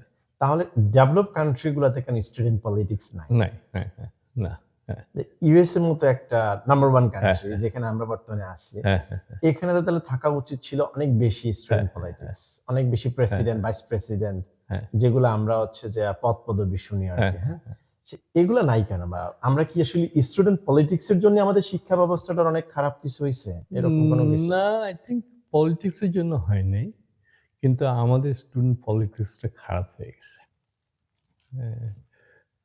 স্টুডেন্ট পলিটিক্স সবসময় ছিল। তুমি দেখো 1969-এ যখন আইয়ুব খানের এগেনস্টে ইয়ে হলো, হ্যাঁ, ডেমনস্ট্রেশনগুলো হলো, হ্যাঁ, তো ঢাকা ইউনিভার্সিটির স্টুডেন্টরা লিড করছে। তুমি শুনো তুফাইল আহমেদ, রাজ্জাক, রব, এরা সব ডাকসুর সাথে ইনভলভ ছিল, মতিয়া চৌধুরী। কিন্তু স্টুডেন্টরা নিজেদের মধ্যে মারামারি করতো না। যে এগুলা তোমার স্ট্রাগল হয়েছে এগেনস্ট সরকার, কিন্তু স্টুডেন্টরা ইউনাইটেড। ডাকসুর আন্ডারে সবাই গিয়ে ইয়ে করতে। তা এখন যেটা হয়েছে যে তখনও হয়তো এরকম না, হতো না। আইয়ুব খানের একটা গ্রুপ ছিল, এনএসএফ বলতো স্টুডেন্টদেরকে। তো তা কিন্তু আই থিঙ্ক এখন একটু এক্সট্রিম হয়ে গেছে স্টুডেন্টরা। আর স্টুডেন্টরা এখন স্টুডেন্ট পলিটিক্সটা ডার্টি হয়ে গেছে, এই চাঁদাবাজি হ্যান ত্যান ত্যান, অনেক অনেক পয়সার ব্যাপার হয়ে গেছে এটা। লুবি হয়ে গেছে। হ্যাঁ, এটা বিজনেস হয়ে গেছে একটা। তো আমাদের সময় ওরকম বিজনেস ছিল না, পলিটিক্যাল একটা মুভমেন্ট ছিল, কিন্তু বিজনেস পার্টটা অনেক কম ছিল তখন। বাট এই সমস্ত কান্ট্রিগুলোতে স্টুডেন্ট পলিটিক্স তো এভাবে আমরা দেখি না, নাকি আছে বাট হচ্ছে আমরা দেখতেছি না? আছে, ধরো আমার কলেজে কলেজ রিপাবলিকান আছে, কলেজ ডেমোক্রেট আছে, তো ওরা আছে, কিন্তু ওরা আই থিঙ্ক ওরা আইডিয়াতে কম্পিট করে বেশি। হ্যাঁ, তো সেটা তো আমরা আইডিয়াতে কম্পিট করি না। হ্যাঁ, বাট ওদের তাহলে রিপ্রেজেন্টেটিভ মানে আছে, প্রত্যেকটা ইনস্টিটিউশনই আছে, সব জায়গায় আছে। কলেজ ডেমোক্রেট আছে, কলেজ রিপাবলিকান আছে, সব ক্যাম্পাসে আছে। বাট আমাদের দেশের মতো মিছিল মিটিং নাই আর কি। না, জাস্ট হচ্ছে প্রশাসনের সাথে নিজেকে হচ্ছে বিভিন্ন আইডিয়া দিয়া হেল্প আইডিয়া করা, তারা মিটিং করে, তারা পলিসি ডিসকাস করে, হ্যাঁ, তাদের যে ভিউ পয়েন্ট, রিপাবলিকান যে ভিউ পয়েন্ট আছে, তুমি ধরো ডেমোক্রেটকে তুমি যদি মনে করো মোর সোশ্যাল ওয়েলফেয়ার ওরিয়েন্টেড, রিপাবলিকানরা মোর মার্কেট ওরিয়েন্টেড। হ্যাঁ, তো যখন রিপাবলিকান স্টুডেন্টরা মিটিং করে তারা সেই মার্কেট ওরিয়েন্টেশনের কথাবার্তা বলে, যখন ডেমোক্রেট স্টুডেন্টরা মিটিং করে তারা সোশ্যাল পলিসির কথাবার্তা বলে, তো সেটা আছে। তো আমাদের ওই ডিসকাশনটা আমাদের কমে গেছে।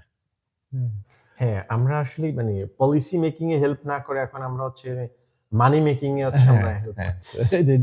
তো সেই জন্য আর যেখানে মানি ইনভলভ সেখানে স্টুডেন্ট পলিসিটা ডার্টি হয়ে গেছে। তো সেটা আই থিঙ্ক আগে স্টুডেন্ট পলিসি সবসময় ছিল, কিন্তু স্টুডেন্টরা মোর পলিসি, মোর তোমার ওরিয়েন্টেশন ছিল যে আমরা তো সবসময় পিছনে ছিলাম বাঙালিরা কম্পেয়ার টু পাকিস্তানিদের যে প্রিভিলেজ ছিল, আমাদের তো প্রিভিলেজ ছিল না। স্টুডেন্ট পলিটিক্সটা হলো যে আমাদেরকে ইকুয়ালি স্ট্যাবলিশ করা পাকিস্তানে, সেটা ছিল স্টুডেন্ট পলিটিক্সের মেইন রোল। সো একটা কান্ট্রি যদি ইকোনমিক্যালি অনেক বেশি ডেভেলপ হইতে চায়, হ্যাঁ, সো বেসিকলি কোন জিনিসগুলোর উপর অনেক বেশি তাদের ফোকাস করা উচিত? এখন এটা ভেরি ইন্টারেস্টিং জিনিস, যেটা তুমি ধরো হাসিনা সরকারের কথা বলি, হ্যাঁ, হুম। এমনি তো টাকা পয়সা চুরি হয়েছে, হ্যাঁ, ওগুলোর থেকে রিকভারি হবে। কিন্তু যেরকম দেশের বেসিক ইনস্টিটিউশন, একটা ইন্ডিপেন্ডেন্ট পুলিশ নেই। এখন ইন্ডিপেন্ডেন্ট পুলিশ না থাকলে যখন একটা ক্রাইম হয়, সেটা তো প্রপারলি ইনভেস্টিগেট হয় না। হ্যাঁ, ক্রিমিনাল ধরা পড়বে নাকি অন্য কারে ধরে নিয়ে যাবে, তোমার কোনো গ্যারেন্টি নেই। এটা একটা ভয়ের ব্যাপার। তোমার জুডিশিয়ারি ইন্ডিপেন্ডেন্ট না। হ্যাঁ, তোমার একটা জাজমেন্ট দিবে, হ্যাঁ, তোমার একটা কেস হয়েছে, এখন তুমি ওইটা ঠিক জাজমেন্ট পাওয়া কি ঠিক জাজমেন্ট পাওয়া না, হ্যাঁ, সেটার কোনো ঠিক ঠিকানা নাই, এভিডেন্স বেসড না। রাইট। হ্যাঁ, পুলিশের কাজ যদি এভিডেন্স বেসড না হয়, জুডিশিয়ারি কাজ যদি এভিডেন্স বেসড না হয়, যে কোনো জায়গায় তোমার সরকারি কর্মচারী যারা আছে তারা ইন্ডিপেন্ডেন্ট না। হ্যাঁ, তো তোমার জন্য তাদের হলো যে তোমাকে সার্ভ করা। তারা যদি ইন্ডিপেন্ডেন্টলি কাজ না করতে পারে, ইনফ্লুয়েন্স ছাড়া যদি কাজ না করতে পারে, তোমার কীভাবে সার্ভ করবে? তো আই থিঙ্ক লাস্ট সরকারের সবচেয়ে বড় ফেলিয়ার হলো যে তারা ডেলিবারেটলি এই ইনস্টিটিউশনগুলো নষ্ট করে ফেলছে নিজেদের স্বার্থে। ইনস্টিটিউশন একবার নষ্ট হয়ে গেলে ওইটাকে আবার রিএস্টাবলিশ করা, যেটা আমরা বলি রুল অফ ল, হ্যাঁ, সেটা সময় লাগে। এটা অনেকদিন। এখন নতুন একটা গভর্নমেন্ট আসছে, এখন তারা এটা আবার এস্টাবলিশ করতে পারবে কি না, কারণ তাদের ট্র্যাক রেকর্ডও তো ভালো না। হ্যাঁ, তুমি তখন চিন্তা করো যখন হাসিনার মিটিংয়ে বোম ফালা হলো, হ্যাঁ, 21 আগস্ট যেখানে আইবি রহমান মারা গেল, হ্যাঁ, তখন তো এরাই তো সরকারি ছিল, গভর্নমেন্ট ছিল, তাই না? রাইট। তো তখন তারা কি করলো, তারা এক লোক জজ মেয়ারে ধরে নিয়ে আসলো যে এই লোক করছে। তো এদের রেকর্ডও অত ভালো না। হ্যাঁ, এখন কোয়েশ্চেন হলো যে ওরা কি ওটা ছেড়ে রিয়েলি ট্রুলি ইনস্টিটিউশনগুলা স্ট্রং করবে, হ্যাঁ, নাকি সেই আগের মতো ইয়েসম্যান দিয়ে ভরে রাখবে? হ্যাঁ, তো যদি ওইটা হয় তাহলে তো কোনো লাভ হলো না। রাইট। তো আই থিঙ্ক আমাদের জন্য প্রগ্রেসের জন্য, আমি যদি একজন ইনভেস্টর হই, আমি যদি ক্লিয়ারলি ইকোনমিক পলিসি না দেখতে পারি, হ্যাঁ, যে আমি একটা ইনভেস্টমেন্ট করলে, হ্যাঁ, এই যে আমি যে আউটকাম যেটা আমি চিন্তা করতেছি যেটা হবে, এখন তুমি এসে যদি ইন্টারভিউ করে বল যে না আমাকে এখানে 20% দিতে লাগবে, তাহলে তো ওইটা তাহলে তো আমি ডেফিনেটলি করবো না। তা আমার একটা কনফিডেন্স থাকতে হবে সিস্টেমের উপরে, যে কারণ আজকে এই পার্টি আছে, কালকে ওই পার্টি আছে, পরশু আরেক পার্টি আছে। সিস্টেম যদি ইনট্যাক্ট থাকে আমার কোনো অসুবিধা নেই। হ্যাঁ, কিন্তু প্রত্যেক পার্টির সাথে যদি সিস্টেমটা চেঞ্জ হতে থাকে, তাহলে আমি কোন সিস্টেমে এক্স্যাক্টলি। এই জিনিসটা অ্যাকচুয়ালি আমার কাছে মনে হয় যে গভর্নমেন্ট চেঞ্জ হোক, বাট সিস্টেমটার জন্য হচ্ছে এক্সিস্টিং থাকে, এক্সিস্টিং থাকে, তাই না? বাট আমাদের কান্ট্রির ক্ষেত্রে হচ্ছে টোটালি ডিফারেন্ট।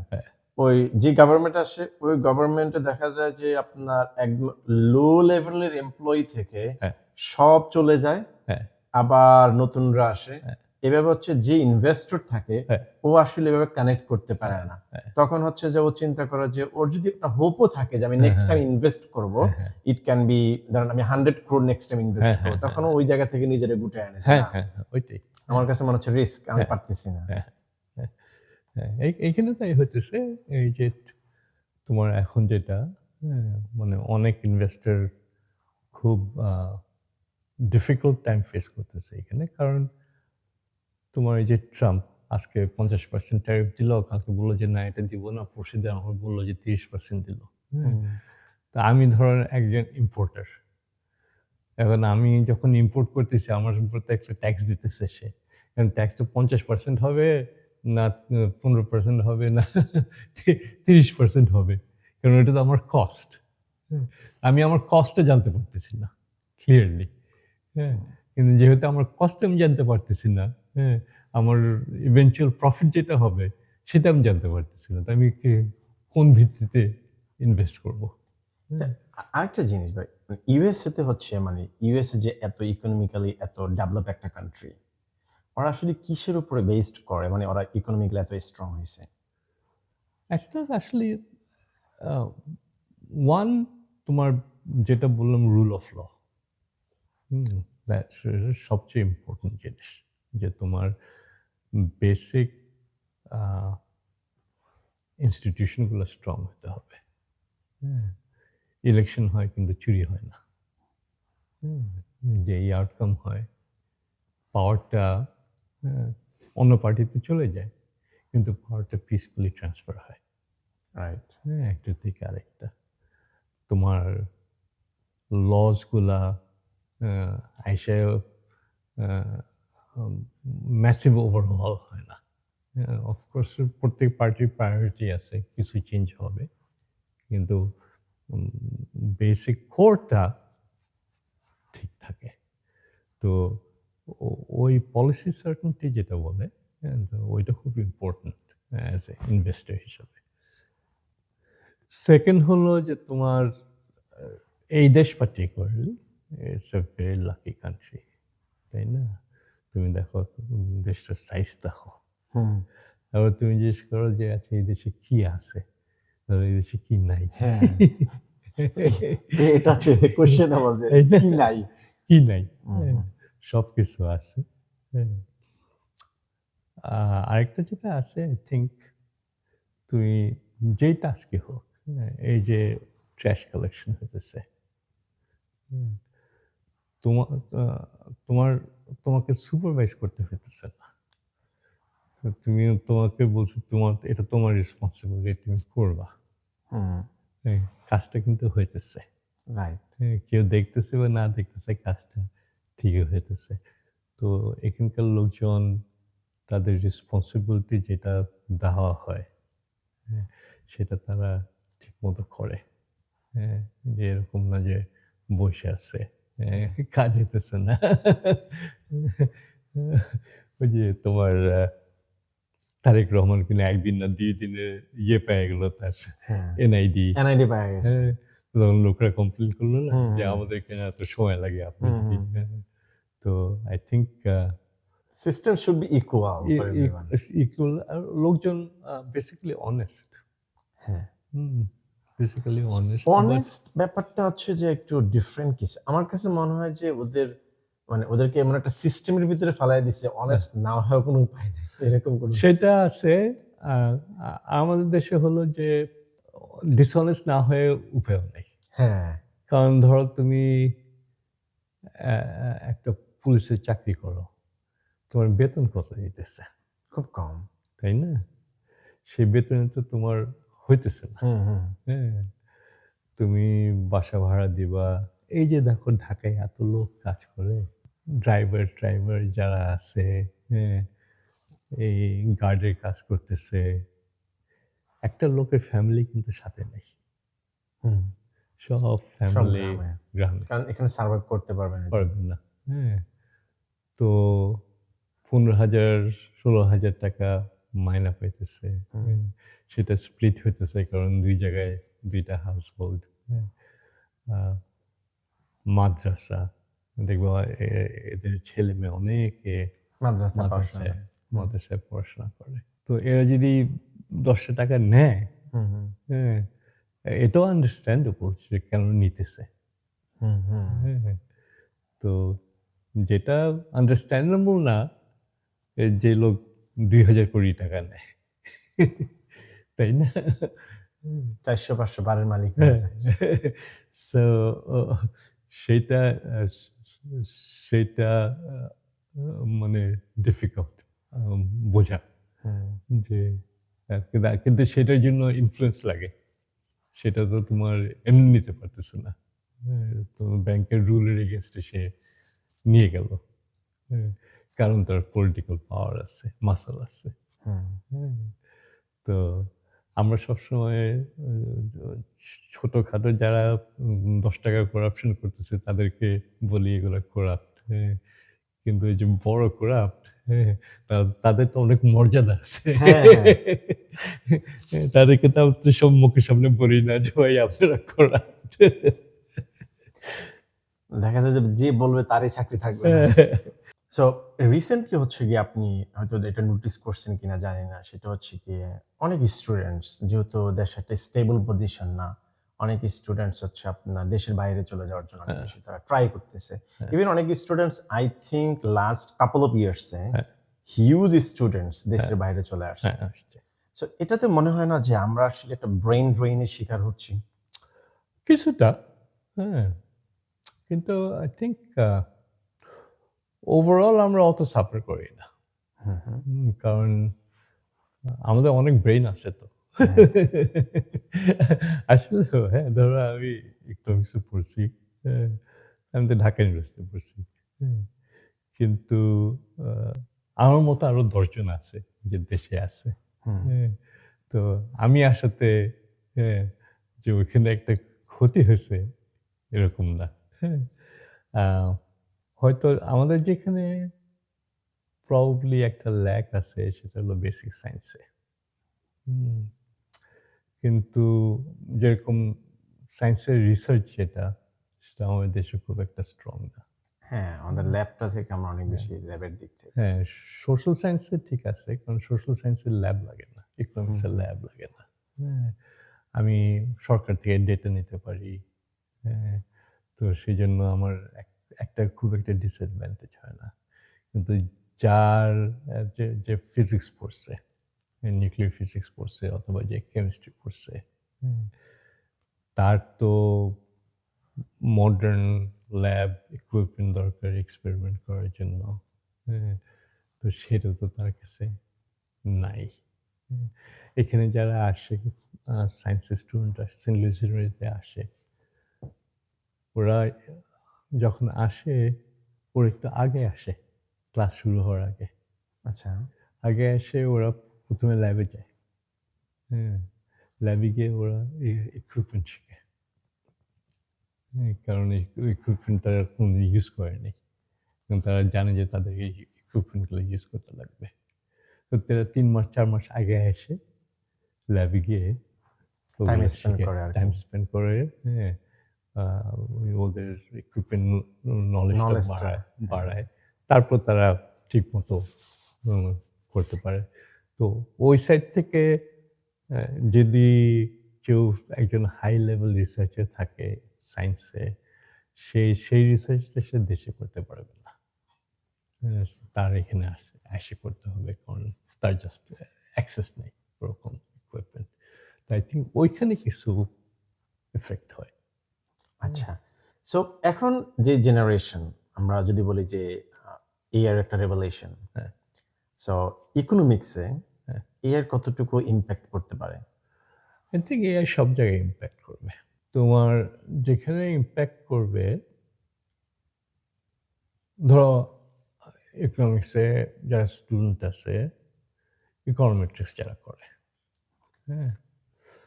তো অ যদি খুব একটা সিম্পল এক্সাম্পল দিই, একটা প্যাটার্ন বার করা। হুম, হুম? হুম। তো প্যাটার্ন বার করতে আমার একটা সফটওয়্যার লার্ন করতে হতো। সফটওয়্যারটা ইউজ করে, হ্যাঁ, আমার ওই রিসার্চটা করতে হতো। হুম, হ্যাঁ? হুম। তো এখন তো আমার ওটা করতে লাগবে না।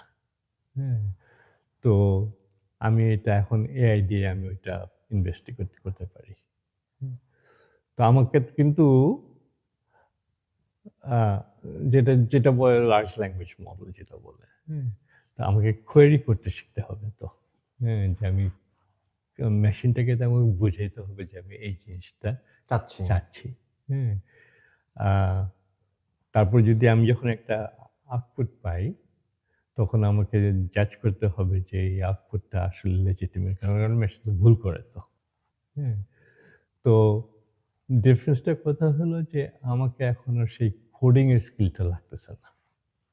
হ্যাঁ, সো ইকোনমিক্স স্টুডেন্টরা আগে কোড লিখতো, হ্যাঁ, এখন ওদের এসপিএসএস, হ্যাঁ, এতে কোড তো, ডেফিনেটলি। তাই না? হুম হুম তো ওই কোড লিখতো, তারপর কাস্টম কোড লিখতো। আহ, এখন যারা পাইথন ইউজ করতেছে, হ্যাঁ, আমাকে কিন্তু পাইথন কোড লিখতে হবে, কারণ পাইথন লাইব্রেরি আছে। হুম আমি গিয়ে লাইব্রেরিতে, আমি ওই দিন চ্যাট জিপিটিতে একটা মন্টে কার্লো সিমুলেশন করলাম। হুম, তো আহ, আমার কিছু করতে লাগলো, আমাকে যদি শুধু বললো যে আমি একটা মন্টে কার্লো সিমুলেশন রান করতে চাই, এই প্যারামিটার রান করে দিল। হ্যাঁ, তারপর আমি আরো কতগুলো কোয়েরি করলাম, যেটা আমি, ও বললো যে আমি এটা রান করতে পারবো, তোমাকে আমি কোড দিয়ে দিলাম, হ্যাঁ, পাইথন কোড দিয়ে দিলাম, you can go to a Python program and run it. হ্যাঁ, তো তো আমার বেসিক্যালি আমার সব জায়গায় এটা হবে, তাই না? তো আমার হলো যে আমার এখন দরকার হলো যে দ্যাট হায়ার লেভেল স্কিল, যেটা ইটস নট কোড লেখা এখন আমার দরকার নেই। হুম, আমার হলো যে কিভাবে মেশিনটাকে ইনপুট দিতে হবে, যে এটা আসলে বুঝতে পারে যে আমি কি চাইতেছি। হুম তারপর যখন আমি আউটপুটটা পাবো, হ্যাঁ, সেই আউটপুটটার ইউজফুলনেসটাকে আমাকে জাজ করতে হবে। সো কতগুলা রুটিন টাস্ক মেশিন করবে, হ্যাঁ, কিন্তু ক্রিটিক্যাল থিঙ্কিং টাস্কটা আমাকে করতে হবে, তাই না? তো সব এরিয়াতে এই চেঞ্জগুলা আসবে। আমাদের দেশের যেটা পার্সপেক্টিভে যদি আমি দেখি, আমাদের দেশের ম্যাক্সিমাম স্টুডেন্টসদের যেটা হচ্ছে ইংলিশ কমিউনিকেশনে। হ্যাঁ, কারণ এখন আপনি ধরেন যে জিনিসটা বলছেন যে আমার এখন কোডিং করতে হবে না, আমি চ্যাট জিপিটিকে ইউজ করলে বা আদার সিআই টুলকে ইউজ করলে আমি সেটা পাচ্ছি, হ্যাঁ, বাট আমি যে কি চাচ্ছি হ্যাঁ, এটা তো আমার পারফেক্টলি আগে এই টুলকে জানাইতে হ্যাঁ, হবে। that's So, right. এটার জন্য তো আমার হচ্ছে ইংলিশে রাইট করতে হ্যাঁ, হবে।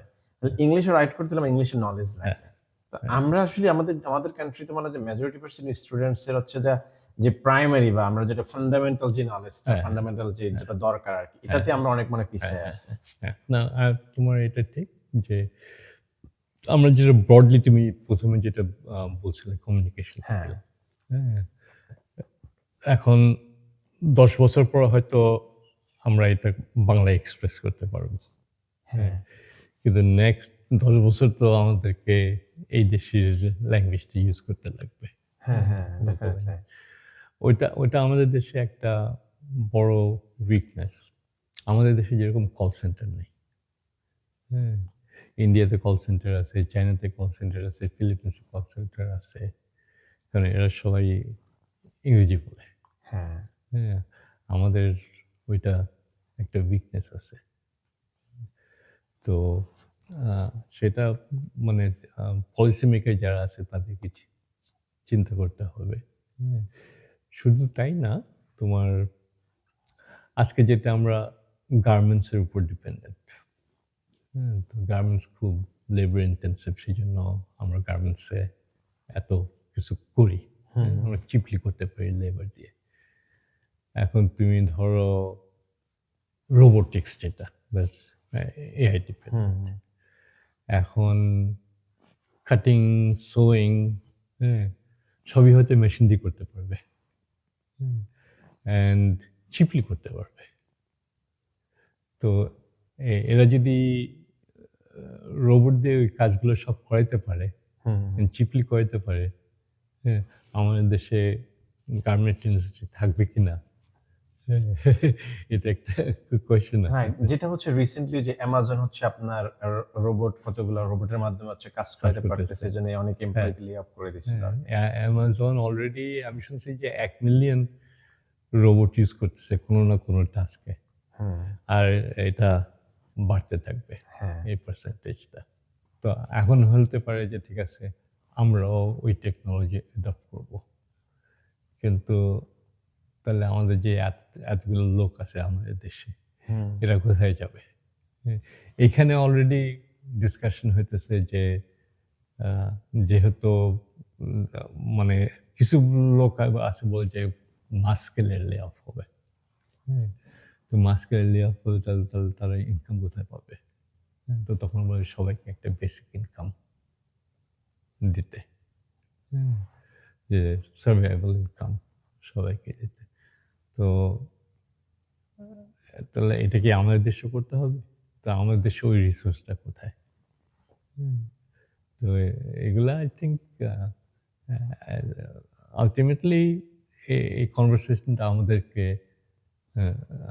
করতে হবে আর কি, হুম, যে এটার ইম্প্যাক্ট কি, হ্যাঁ, আমরা কিভাবে অ্যাডপ্ট করতে পারি অথবা আমাদের নিজেদেরটা কিভাবে অ্যাডাপ্ট করতে পারি, তো সেটা আমাদের চিন্তা করতে হবে। ওকে। সো একটা জিনিস হচ্ছে কি, যারা মাস্টার্স শেষ করে পিএইচডির জন্য প্ল্যানিং করতেছে, বা ব্যাচেলর শেষ করে যারা পিএইচডির জন্য প্ল্যানিং করতেছে, তাদের ভিতরে একটা জিনিস কাজ করে যে আমি মনে হয় ফুল ফান্ডিং পাওয়ার জন্য আমার রিসার্চ দরকার, বা আমার হ্যাঁ, কিছু পাবলিকেশন সাইটেশন থাকা উচিত। হ্যাঁ। সো এটা কি আসলে ম্যান্ডেটরি পিএইচডি তে ফান্ডিং না, পাওয়াটা? না, না, না। কিন্তু ফান্ডিং এখন কিছু লিমিটেড, কিছু লিমিটেশন আছে। ফান্ডিং আসলে যখন এখানকার ইকোনমি থ্রাইভ করে, তখন স্টেটে অনেক রেভিনিউ আসে। স্টেটে অনেক রেভিনিউ আসে, তোমার স্কুল যেগুলো আছে, হ্যাঁ, 10টা স্টেট সাপোর্টেড স্কুল আছে, 2টা প্রাইভেট স্কুল আছে। হুম, হুম, তো তখন স্টেট সাপোর্টেড স্কুলে ফান্ডিং বাড়ে। আর যখন স্টেট সাপোর্টেড স্কুলে ফান্ডিং বাড়ে, তখন এই পিএইচডি প্রোগ্রাম, মাস্টার্স প্রোগ্রাম, এখানে ফান্ডিং বাড়ে। আবার যখন স্টেট রেভিনিউ কমে যায়, ওইখানে ফান্ডিংটা হ্যাঁ, সাফার করে। তো আই থিঙ্ক পাবলিকেশন থাকলে ভালো, বাট নট ম্যান্ডেটরি। আমরা যখন পিএইচডি প্রোগ্রামে ঢুকেছি, আমরা তো আমাদের কারোর পাবলিকেশন ছিল না। পাবলিকেশনের একটা অ্যাডভান্টেজ, তো পিএইচডি প্রোগ্রামের একটা জিনিস, তারা তোমাকে যখন অ্যাডমিশন দেয়, তারা অ্যাডমিশন দিতেছে অন দি প্রমিস যে তুমি একটা ভালো রিসার্চার হতে পারবা। রাইট। হ্যাঁ, তো তোমার যদি একটা পাবলিকেশন থাকে, তাহলে তোমার একটা এভিডেন্স আছে যে তুমি একটা রিসার্চে কাজ করতে পারছো সাকসেসফুলি। হ্যাঁ, সেটা শেষ করে জমা দিছো, পাবলিশ হয়েছে, তো তখন তোমার ফান্ডিং এর সুবিধা হয়। হ্যাঁ, বুঝতে পারছি। বুঝতে আহ, এই যে আমি যেটা বলি যে যারা পিএইচডি করতে চায়, যারা ফান্ডিং চায়, আমি অলমোস্ট সবাইকে বলি জিআরই পরীক্ষা দিতে। হ্যাঁ, কারণ জিআরই পরীক্ষায় একটা অ্যাডভান্টেজ আছে, যে তুমি যদি ভালো করো, হ্যাঁ, একটু ভালো স্কোর পাও, তাহলে ফান্ডিং মাছ ইজি হয়ে যায়। তো হয় কি, তোমার যদি 10টা অ্যাপ্লিকেশন পড়ে আর 2টা যদি ফান্ডিং হয়, তুমি তোমাকে কিভাবে ডিফারেন্সিয়েট করবা?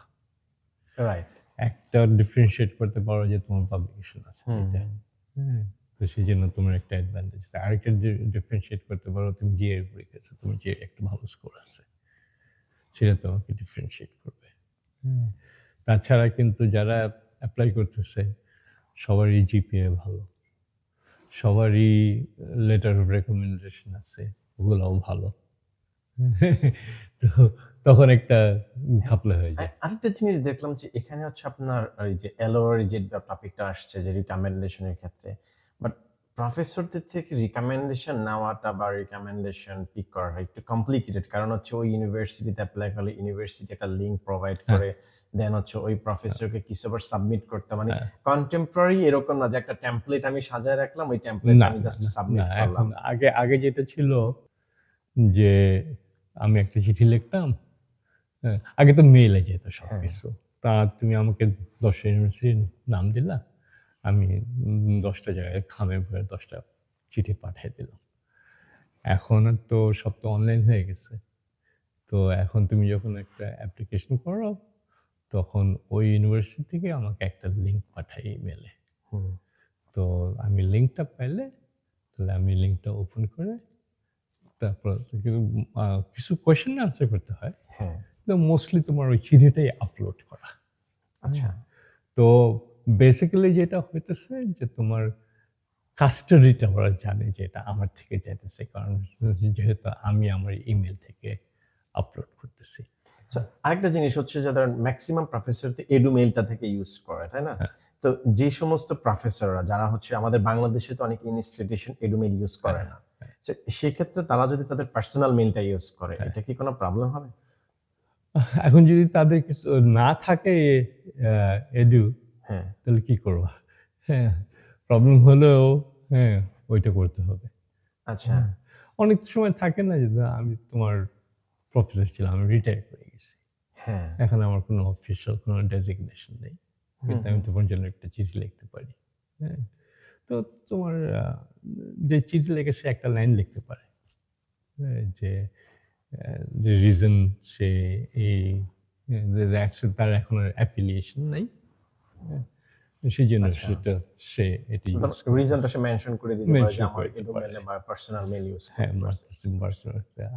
তো যেরকম চিঠি যখন লেখে, আমার আমি যখন আমার ইউনিভার্সিটি থেকে লিখি, আমি আমার ইউনিভার্সিটির লেটার হেডে লিখতেছি চিঠিটা। এখন আমি যদি কাল নেক্সট ইয়ারতে আমি রিটায়ার হয়ে যাব, কিন্তু আমার স্টুডেন্টরা তো এখনো আছে। কারণ এরকম হতে পারে যে আমার একটা স্টুডেন্ট আসলো যে আমাকে একটা লেটার অফ রেকমেন্ডেশন, এখন তো আমি ইউনিভার্সিটি কাগজপত্র ইউজ করতে পারতেছি না। হুম হুম। তখন আমার পার্সোনাল ইমেল সাদা কাগজে লেটারটা যাইতে হবে। তো তখন আমাকে মেনশন করতে হবে, এখানে বুঝাতে হবে। বুঝতে পারছি। আর তারা যদি আমার সাথে কথা বলতে চায়, সেই ব্যবস্থাটা করে দিতে। কারণ বাইরে চলে গেলে তো যে কোনো লোক পাঠিয়ে দিতে পারে। হ্যাঁ হ্যাঁ, সেটাই, ওইটাই আর কি, মানে ওইটাই, হ্যাঁ। সাসপেক্ট করাটাই তো হ্যাঁ, স্বাভাবিক। হ্যাঁ, কাস্টাডিতে। তো সেই জন্য ওইখানে তোমার দিতে হয়। তোমার নাম, ঠিকানা, টেলিফোন নাম্বার, সবকিছু, যাতে ওরা যদি অ্যাসেস করতে চায় যে এটা ট্রু কিনা না ট্রু, মানে তারা যাতে অ্যাসেস করতে পারে। সো এখন ধরুন আপনি হচ্ছে ফার্স্ট অফ অল সেন্ট লুইসে কত বছর? সেন্ট লুইসে আমি 1988 থেকে, তো অলমোস্ট 40 বছর, 38। সো সেন্ট লুইসের আগে আপনি ছিলেন কোথায়? আমি ছিলাম ইন্ডিয়াতে, ইন্ডিয়ানাতে। ইন্ডিয়ান ইউনিভার্সিটি ব্লুমিংটন, ওখানে পিএইচডি করছি দেন তারপর হচ্ছে কি মানে সেন্ট লুইসে আসছেন কি প্রফেশনের জন্য? চাকরির জন্য। হ্যাঁ, আচ্ছা। চাকরির জন্য। তো আপনি I think 30 years before Saint Louis বা সেন্ট লুইসে এত বাঙালি ছিল না, ছিল? সেন্ট লুইসে সবসময় কিছু বাঙালি ছিল, যেরকম রাশিদ ভাই। রাশিদ হ্যাঁ, ভাই আমাদের কিন্তু রাশিদ এখানে ভাই। স্টুডেন্ট ছিল। হ্যাঁ। সেন্ট লুইস ইউনিভার্সিটি, সাব্বির, হুম হুম। এসআইইউ ইউনিভার্সিটির স্টুডেন্ট ছিল। তো কিছু ছিলেন কাদের ভাই, যেরকম ডক্টর কাদের, উনি এখানে তো ফিজিশিয়ান হিসেবে আসছেন। তো ওনার সাথে এনারা সবাই আসছে like mid 60s, late 60s, এখানে সেন্ট লুইসে আসছেন। তো ওনারা অলমোস্ট 50 ইয়ার্স সেন্ট লুইসে। তো ওই একটা গ্রুপ ছিল, প্রফেশনাল গ্রুপ ছিল, আর ওনাদের বাইরে ছিল স্টুডেন্টরা। তো কিছু স্টুডেন্ট ছিল, তো অবশ্য তাও লিমিটেড। তো আমি চাকরি নিয়ে আসলাম 88, তখনও বেশ লিমিটেড লোকজন। আমাদের ইউনিভার্সিটিতে একজন ছিল ইঞ্জিনিয়ার, সালাউদ্দিন নাম, হাবিব ভাই ছিলেন ইউনিভার্সিটিতে, যিনি মারা গেছেন। তো এরকম ছিল। তখনও বলতে আমি যখন আসছি তখন ক্লোজ টু, আমি বলবো 40-50 ফ্যামিলিজ ছিল। হ্যাঁ। এখন যারা আসছে ইয়াঙ্গার হ্যাঁ, সব। আসার পরে আপনার কোনো মানে একটা কোনো মজার কোনো স্টোরি মনে আছে যে আপনি সেন্ট লুইসে আসার পরে কারোর সাথে ফার্স্ট ইন্ট্রোডিউস তারপরে হচ্ছে কোনো একটা ফার্স্ট প্রোগ্রামে পার্টিসিপেশন? আমার মনে আছে তো সাব্বির যে হ্যাঁ। সাব্বির আর আমি একসাথে বড় হয়েছি আচ্ছা বাংলাদেশে। আচ্ছা আচ্ছা। তো আমি তো ওই স্কাউটিং গার্ডেন লেডিস ক্লাবের পাশে যে কলোনি ওখানে হ্যাঁ। আমি বড় হয়েছি। সাব্বির লেডিস ক্লাবের অপোজিটে থাকতো। হ্যাঁ, আচ্ছা তো আহ, আমার মানে আর্লি মেমোরি মানে কমিউনিটি মেমোরি হলো যে সাব্বিরের বাসায় ইলিনয়ে ছিল, হুম হুম। একটা পার্টি হচ্ছিল। আচ্ছা হ্যাঁ, তো সেই পার্টিতে গিয়ে আমার সাথে অনেকের সাথে তখন পরিচয় হলো। তো আহ, কিন্তু মেমোরেবল মানে আহ, আস্তে আস্তে এলো আমি আই গট ম্যারিড সেন্ট ক্রিসে। আচ্ছা। তো সেটার মেমোরি আছে, আমার ছেলেমেয়েরা এখানে জন্ম হয়েছে সেটার মেমোরি তো আছে। ভাবির সাথে আপনার মানে ইন্ট্রোডিউস কিভাবে? আমার ইউনিভার্সিটি স্টুডেন্ট ছিল। So, ওকে। ও তখন পিএইচডি করতেছিল। আচ্ছা মানে তো আপনি প্রফেসর, হ্যাঁ ভাবি যখন হচ্ছে হ্যাঁ, স্টুডেন্ট। কিন্তু ও হলো ফিলোসফিতে, আমি ইকোনমিক্স।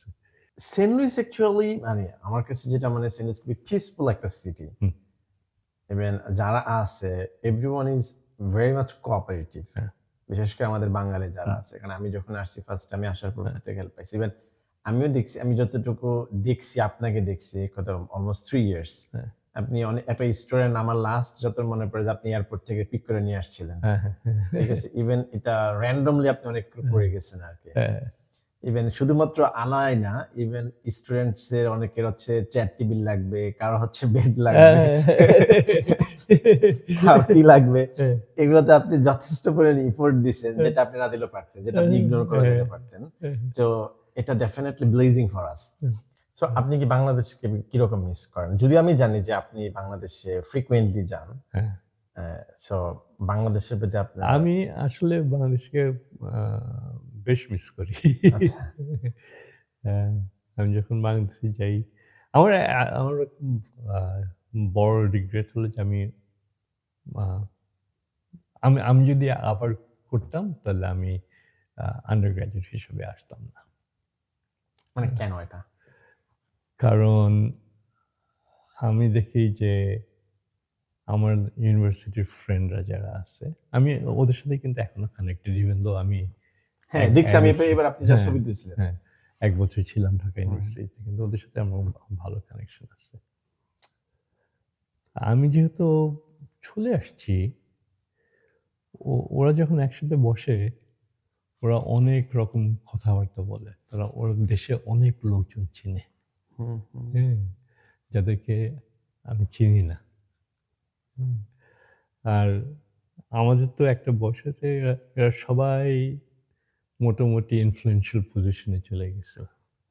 হ্যাঁ, তো আহ, ওদের মতো আমি ওদের সাথে কথা বলতে পারি না। রাইট। হ্যাঁ, তো সেটা আমি মিস করি। হ্যাঁ, যে তো আমি যাই, হ্যাঁ, কিন্তু আমি দেশের সাথে ফুললি কানেক্টেড না, কারণ আমি দেশের আহ, লোকজনকে অত ভালো করে চিনি না। আর আলটিমেটলি ওরকম কানেকশন না থাকলে, হ্যাঁ, তোমার কমিউনিটির সাথেও অত ভালো কানেকশন হয় না। কারণ তো আমি তো সব কনভারসেশনে আমি তো পার্টিসিপেট করতে পারতেছি না। তারা বললো যে এই লোকটা এখানে এখানে এখানে, ওরা সবাই চিনে তাকে, সেই লোকটা কি করছে কোথায় কি করছে ওরা সবাই জানে, আমি জানি না। তো এগুলা কতগুলো গ্যাপ থাকে, গ্যাপ থাকে, রাইট। হ্যাঁ, তো যে ওই গ্যাপগুলো ফিল করা যায় না। ইভেন দো আমি প্রত্যেক বছরই যাই, হ্যাঁ, প্রত্যেক বছর এদের সাথে দেখা হয়, কিন্তু আমি তো চলে আসলাম, কিন্তু ওরা তো ওখানে থাকতেছে, তাদের কনভারসেশনটা কন্টিনিউয়াস, আর আমার কনভারসেশনটা ব্রোকেন। আচ্ছা ওইরকম আপনার কখনো প্ল্যান হয় না, ধরেন আপনি যখন এখানকার প্রফেসর হয়েছেন, যে না দেশে চলে যায় বা দেশে? মনে হয়, কিন্তু আমি জানি এটা হবে না, কারণ এখন আমার মেয়ে এখানে থাকে, ফ্যামিলি এখানে থাকে, আমার কানেকশন এখানে, ইমিডিয়েট কানেকশন এখানে, এটা আমি জানি অনেকে যায়। সো আমার কাছে মনে হয় যে আপনি যদি অতটা ফুডি পারসন না, কারণ আপনি যথেষ্ট পরিমাণে ফিট এবং অনেক বেশি হেলথ কনসিয়াস। সো বাংলাদেশের হচ্ছে কোন ফুডগুলো আপনি অনেক বেশি মিস করেন, যেটা আপনি এখন বর্তমানে ইউএসএ তে আছেন যেহেতু অনেক বছর? আমি আসলে আহ, যেরকম এবার গিয়ে ট্যাংরা মাছ পেয়েছিলাম,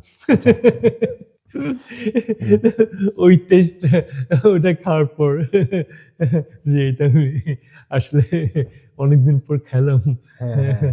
এই টেস্টটা পেলাম, তো তখন ওইটা মিস করি।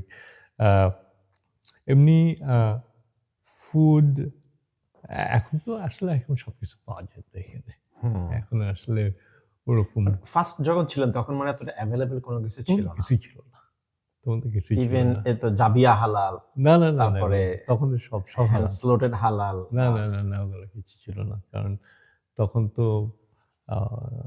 লিমিটেড লোকজন তো। তো আর আমি ডর্মে থাকতাম, ডর্মে খাইতাম।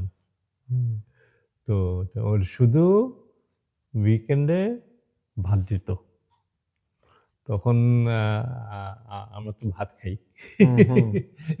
তো তখন আমরা ওই একবার গেলাম, একবার একটু শেষ করে ফেলে আবার আরেকটু ভাত খেতে চাই, আরেকবার গেলাম। তো মানে যতবার যাইতাম ততবার দিত। হ্যাঁ, তখন ওরা বুঝছে যে আমার ভাতের পাগল। নোটিস করতাম।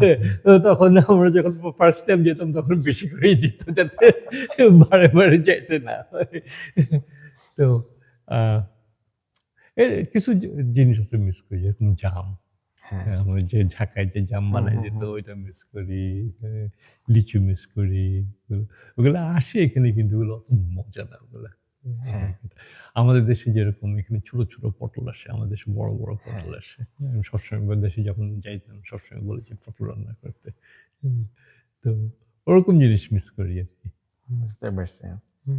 সো ফার্স্ট অফ অল যখন মানে সেন্ট লুইসে যখন আপনি আসেন আর কি, সেন্ট লুইসে আসার পরে আপনার, বা আমি যদি বলি যে ইউএসএ আসার পরে, যেহেতু আপনি ডর্মে ছিলেন, সো খাবারে তো নিজেকে অনেক বেশি অ্যাডজাস্ট করা লাগছে। ইভেন স্পেশালি ওরা যখন পর্ক বা কোনো কিছু খাইতো তখন কি আপনি এটাকে অ্যাভয়েড করতেন বা এটাকে বুঝতে পারতেন? ওরা বলে দিত যে আমার মধ্যে পর্ক। জাস্ট ওরা ওরা জানতো যে আমরা পর্ক খাই না। হ্যাঁ, তো আমরা নিজেই বলতো। ওইটার জন্য কি আবার আলাদা স্টুডেন্টদের জন্য ডিফারেন্ট রেসিপি রাখতো? না, যখন ডর্মে ইয়ে থাকতো, ইউজুয়ালি তোমার পর্ক থাকতো, মানে হয়তো 2 রকম মিট থাকতো। হ্যাঁ, শুধু পর্ক থাকতো না। বুঝতে পারছি আর কি। তো সিলেক্ট করার অপশন থাকে। সিলেক্ট করার অপশন, তুমি একটা নিবা। বুঝতে পারছি। হয় ধরো তুমি চিকেন থাকলে চিকেন নিবা, পর্ক থাকলে পর্ক নিবা, কিন্তু দুইটা নিবা না আর কি। হ্যাঁ, তো ওরকম তোমার সবসময় অপশন ছিল। বুঝতে পারছি। তো আমাদেরকে কোনোদিন ওই প্রবলেম ফেস করতে হয়নি যে পর্ক খাবো নাহলে কোনো খাওয়া নেই, ওইটা ফেস করতে হয়নি। সো অ্যাজ এ প্রফেসর হিসাবে হ্যাঁ। আপনি কি অনেক ফ্রেন্ডলি নাকি অনেক স্ট্রিক্ট? আমার আমি স্ট্রিক্ট, মানে আমার কাজ যেটা আমি এক্সপেক্ট করি, কাজ সম্বন্ধে আমি স্ট্রিক্ট। ওকে। কিন্তু এমনি আমি খুব ইনফর্মাল আমার স্টুডেন্টদের সাথে। তো আমার স্টুডেন্টরা আমার অফিসে আসে, অফিস থেকে যায়, কোনো হেজিটেট করে না, ক্লাসে জোক বলতেছে। তো কনভারসেশন যেটা ক্লাসের দরকার সেটা হয়। তো ওই দিক থেকে আমি স্ট্রিক্ট না।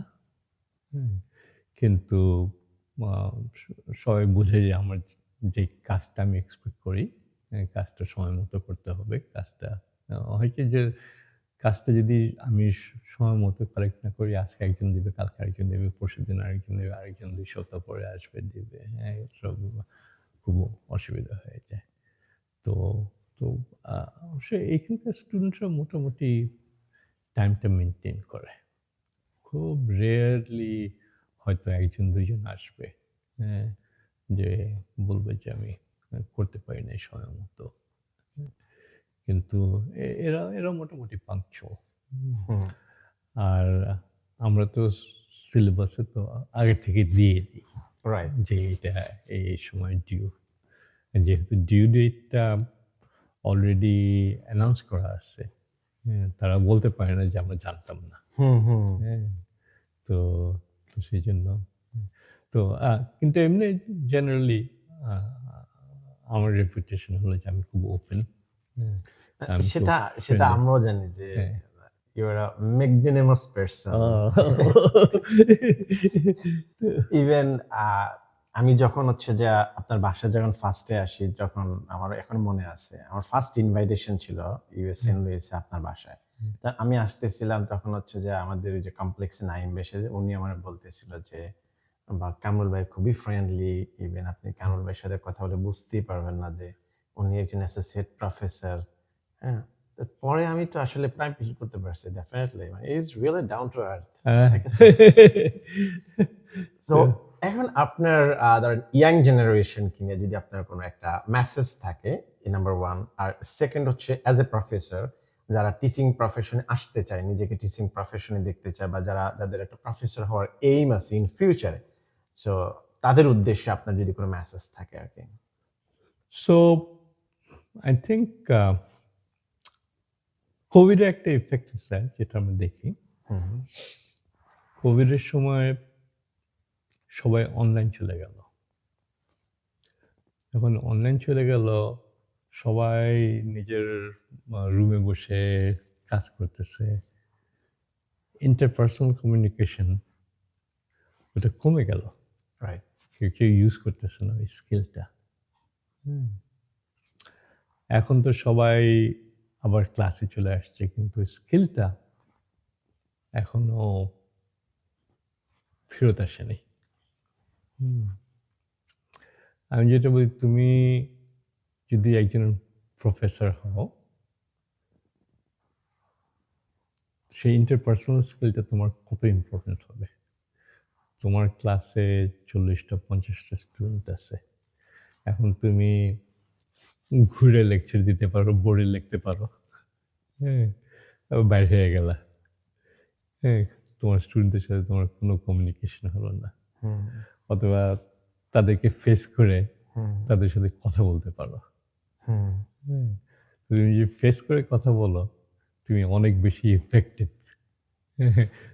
ঘুরে বোর্ড থেকে লেখার জন্য, কিন্তু তোমার সেই স্কিলটা তো লাগবে যে আমি 40টা স্টুডেন্টের সঙ্গে কথা বলবো ফর অ্যান আওয়ার। হ্যাঁ, তো এখন সেইটা তুমি কিভাবে 1 ঘন্টা তাদেরকে এনগেজ রাখবা, তার মানে তোমার একটা প্রিপারেশন লাগবে। আমি তো 35-36 বছর পড়াইতেছি, কিন্তু আমি এখনো ক্লাসে যাওয়ার আগে 1 ঘন্টা প্রিপেয়ার করি। আমি জানি মেটেরিয়াল জানি, কিন্তু আমার মাইন্ডে রিফ্রেশ করি আমি স্টার্টিং টু এন্ডিং। হ্যাঁ, তো আমার একটা প্ল্যান আছে। আমার এক্সাম্পল হয়তো একই রকম এক্সাম্পল দিতেছি, হ্যাঁ, কিন্তু আমার এক্সাম্পলটা ফ্রেশ করতেছি। আমি নিউজ পেপার থেকে অনেক আর্টিকেল নেই ডিসকাশন করার জন্য, তো ওগুলা পড়তেছি। তো কমিউনিকেশন, তুমি একসাথে যে কোনো কথা বলতে পারো 1 ঘন্টার জন্য, কিন্তু সেটা তো টিচিং হলো না। Right. So I think preparation is important, তাই না? যে তুমি যখন স্টুডেন্টদের সামনে দাঁড়াইতেছো, তুমি বলতেছো যে আমার একটা ভিউ পয়েন্ট আছে, আমার একটা পার্সপেক্টিভ আছে, তোমরা শোনো, হ্যাঁ, আর ওইটা ইউজ করে তোমরা তোমাদের নিজেদের পার্সপেক্টিভ ডেভেলপ করো। কিন্তু আমার তো ওই পার্সপেক্টিভটা ক্লিয়ারলি প্রকাশ করতে হবে। হ্যাঁ, তো সেই প্রিপেয়ার করতেছে যে আমার যে ইন্টারপার্সোনাল স্কিল, কমিউনিকেশন স্কিল, হ্যাঁ, আমি যদি তোমাকে একটা প্রশ্ন জিজ্ঞেস করতে চাই, আমি তো অ্যাব্রাপ্টলি তোমাকে প্রশ্নটা জিজ্ঞেস করতে পারবো না। ডেফিনেটলি। হ্যাঁ, আমি তোমাকে যদি অ্যাব্রাপ্টলি অথবা একটু রাগ হয়ে প্রশ্নটা জিজ্ঞেস করি, হ্যাঁ, তুমি তো ওইটাতে ঠিক মতো আমার সাথে কমিউনিকেট করতে পারবা না, তুমি ওইটা নিয়ে ভাববা। তো আই থিঙ্ক এই স্কিলটা খুব ইম্পর্টেন্ট। আমরা আমরা আসলে বইয়ের উপরে অনেক স্ট্রেস দিই। আমাদের আমাদের দেশে যেরকম পরীক্ষার সিস্টেম, ম্যাট্রিক পরীক্ষা দেব, 3 মাস খালি বই পড়ে পড়ে পড়ে ম্যাট্রিক পরীক্ষা দিলাম, বা 3 মাস বই পড়ে ইন্টারমিডিয়েট পরীক্ষা দিলাম, খুব ভালো করলাম।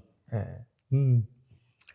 কিন্তু আলটিমেটলি তোমার, তুমি যদি বিজনেস হও, বিজনেস চাকরি করো, ক্লায়েন্ট, হ্যাঁ, ক্লায়েন্টের সাথে কীভাবে কথা বলবা, সেই স্কিলটা লাগবে। তুমি যদি টিচিংয়ে যাও, স্টুডেন্টদের সাথে কীভাবে কথা বলবো, সেই স্কিলটা লাগবে। It's very important. হ্যাঁ, যে তোমার রাইটিং স্কিল, তোমার ওরাল কমিউনিকেশন স্কিল, হ্যাঁ, এগুলোর উপর ওয়ার্ক করা। রাইট। আপনি যেটা আমি দেখলাম, মানে আমি যখন হচ্ছে বাংলাদেশে ছিলাম, আমিও হচ্ছে মানে ফিউ ইয়ার্স জন্য আমি হচ্ছে আপনার ল্যাঙ্গুয়েজ ইনস্টিটিউটে অ্যাজ এ ইনস্ট্রাক্টর হিসেবে জব করছিলাম। তো তখন তো অনেক স্টুডেন্ট ছিল, তখন আমার কাছে এটাই মনে হয়েছিল যে মানে আপনি যদি অনেক বেশি নলেজেবলও হন, ইট ডাজন্ট ম্যাটার, বাট ম্যাটারটা হচ্ছে আপনি কতটুকু স্টুডেন্টদেরকে অ্যাটেনশন নিতে পারছেন, স্টুডেন্টের অ্যাটেনশন নিতে পারছেন। That's quite difficult. মানে 1.5 hour বা হচ্ছে আপনার 1 hour-এর জন্য স্টুডেন্টের অ্যাটেনশন নিয়ে রাখা, অ্যাটেনশন পাওয়াটা, it's not a piece of cake. যে তুমি অনেক নলেজ দিতে পারো, কিন্তু তারা যদি অ্যাটেন্টিভ না হয়, তারা তো কিছু অ্যাবজর্ভ করতেছে না। রাইট। সো সেটা কিভাবে, তাদেরকে কিভাবে এনগেজ করবো, সেটা ভেরি ইম্পর্টেন্ট। তো টিচিং প্রফেশন ওইটা important, but I think in general ওইটা ইম্পর্টেন্ট। যেরকম আমরা একটা 20 পেজ পেপার লিখতে পারি, রিসার্চ পেপার। এখন যখন তুমি একটা বিজনেসে কাজ করো, তুমি কিন্তু ওইটা তোমার প্রিপারেশন, 20 পেজ পেপারটা। কিন্তু তুমি যখন আরেকজনের সাথে কথা বলবা, সে তো 20 পেজ পড়বে না, না, সে একটা এক্সিকিউটিভ সামারি পড়বে। রাইট। হ্যাঁ, তো সেই 20 পেজ তুমি কিভাবে 1 পেজে সামারাইজ করবা, এটা হলো স্কিল, কোয়াইট ডিফিকাল্ট, তাই না? এটা হলো স্কিল। তো আমাদের যেরকম একটা বিজনেস রাইটিং কোর্স আছে, আচ্ছা, সো বিজনেস রাইটিং কোর্সে অনেকখানি হলো তোমার এটা, যে কীভাবে তোমার ইন আ শর্ট স্পেস তুমি যেটা বলতে চাও, আচ্ছা, সেটা কী হবে। তুমি একটা ইমেল লিখবা, তুমি তো 20 পেজ ইমেল লিখতে পারো না। হ্যাঁ, তুমি ইমেল লিখবা, 2 প্যারাগ্রাফ থাকবে, 1 প্যারাগ্রাফ থাকবে। হ্যাঁ, 5 প্যারাগ্রাফ লাগো, 3 প্যারাগ্রাফ কেউ পড়বে না, সময় নেই। তো সেই স্কিল, ওই স্কিলগুলা important. I think interpersonal skill is very important. তো তোমার বইয়ের নলেজ আছে, অ্যান্ড বাট তোমার ইজ ওয়ার্কিং উইথ পিপল, যে তুমি যে কাজটা করতেছো আজকে, এই যে আমার সাথে বসে কথা বলতেছো, হ্যাঁ, আমরা অলমোস্ট 2 ঘন্টা কথা বলবো, তাই না? হ্যাঁ, 1.5 hour। অনেকে তো এটা পারবে না। হ্যাঁ, অনেকে, আমার স্টুডেন্টরা যেরকম আসে, এরকম ট্যাবলেট নিয়ে আসে, ওই কোয়েশ্চেন আসছে এটার মধ্যে, হ্যাঁ, এই কোয়েশ্চেনটা জিজ্ঞেস করে, আমি অ্যান্সার দিই, তারা একটু নোট লেখে। নেক্সট কোয়েশ্চেন জিজ্ঞেস করে, আমি অ্যান্সার দিই, হ্যাঁ, তারা একটু নোট লেখে, চলে যায়।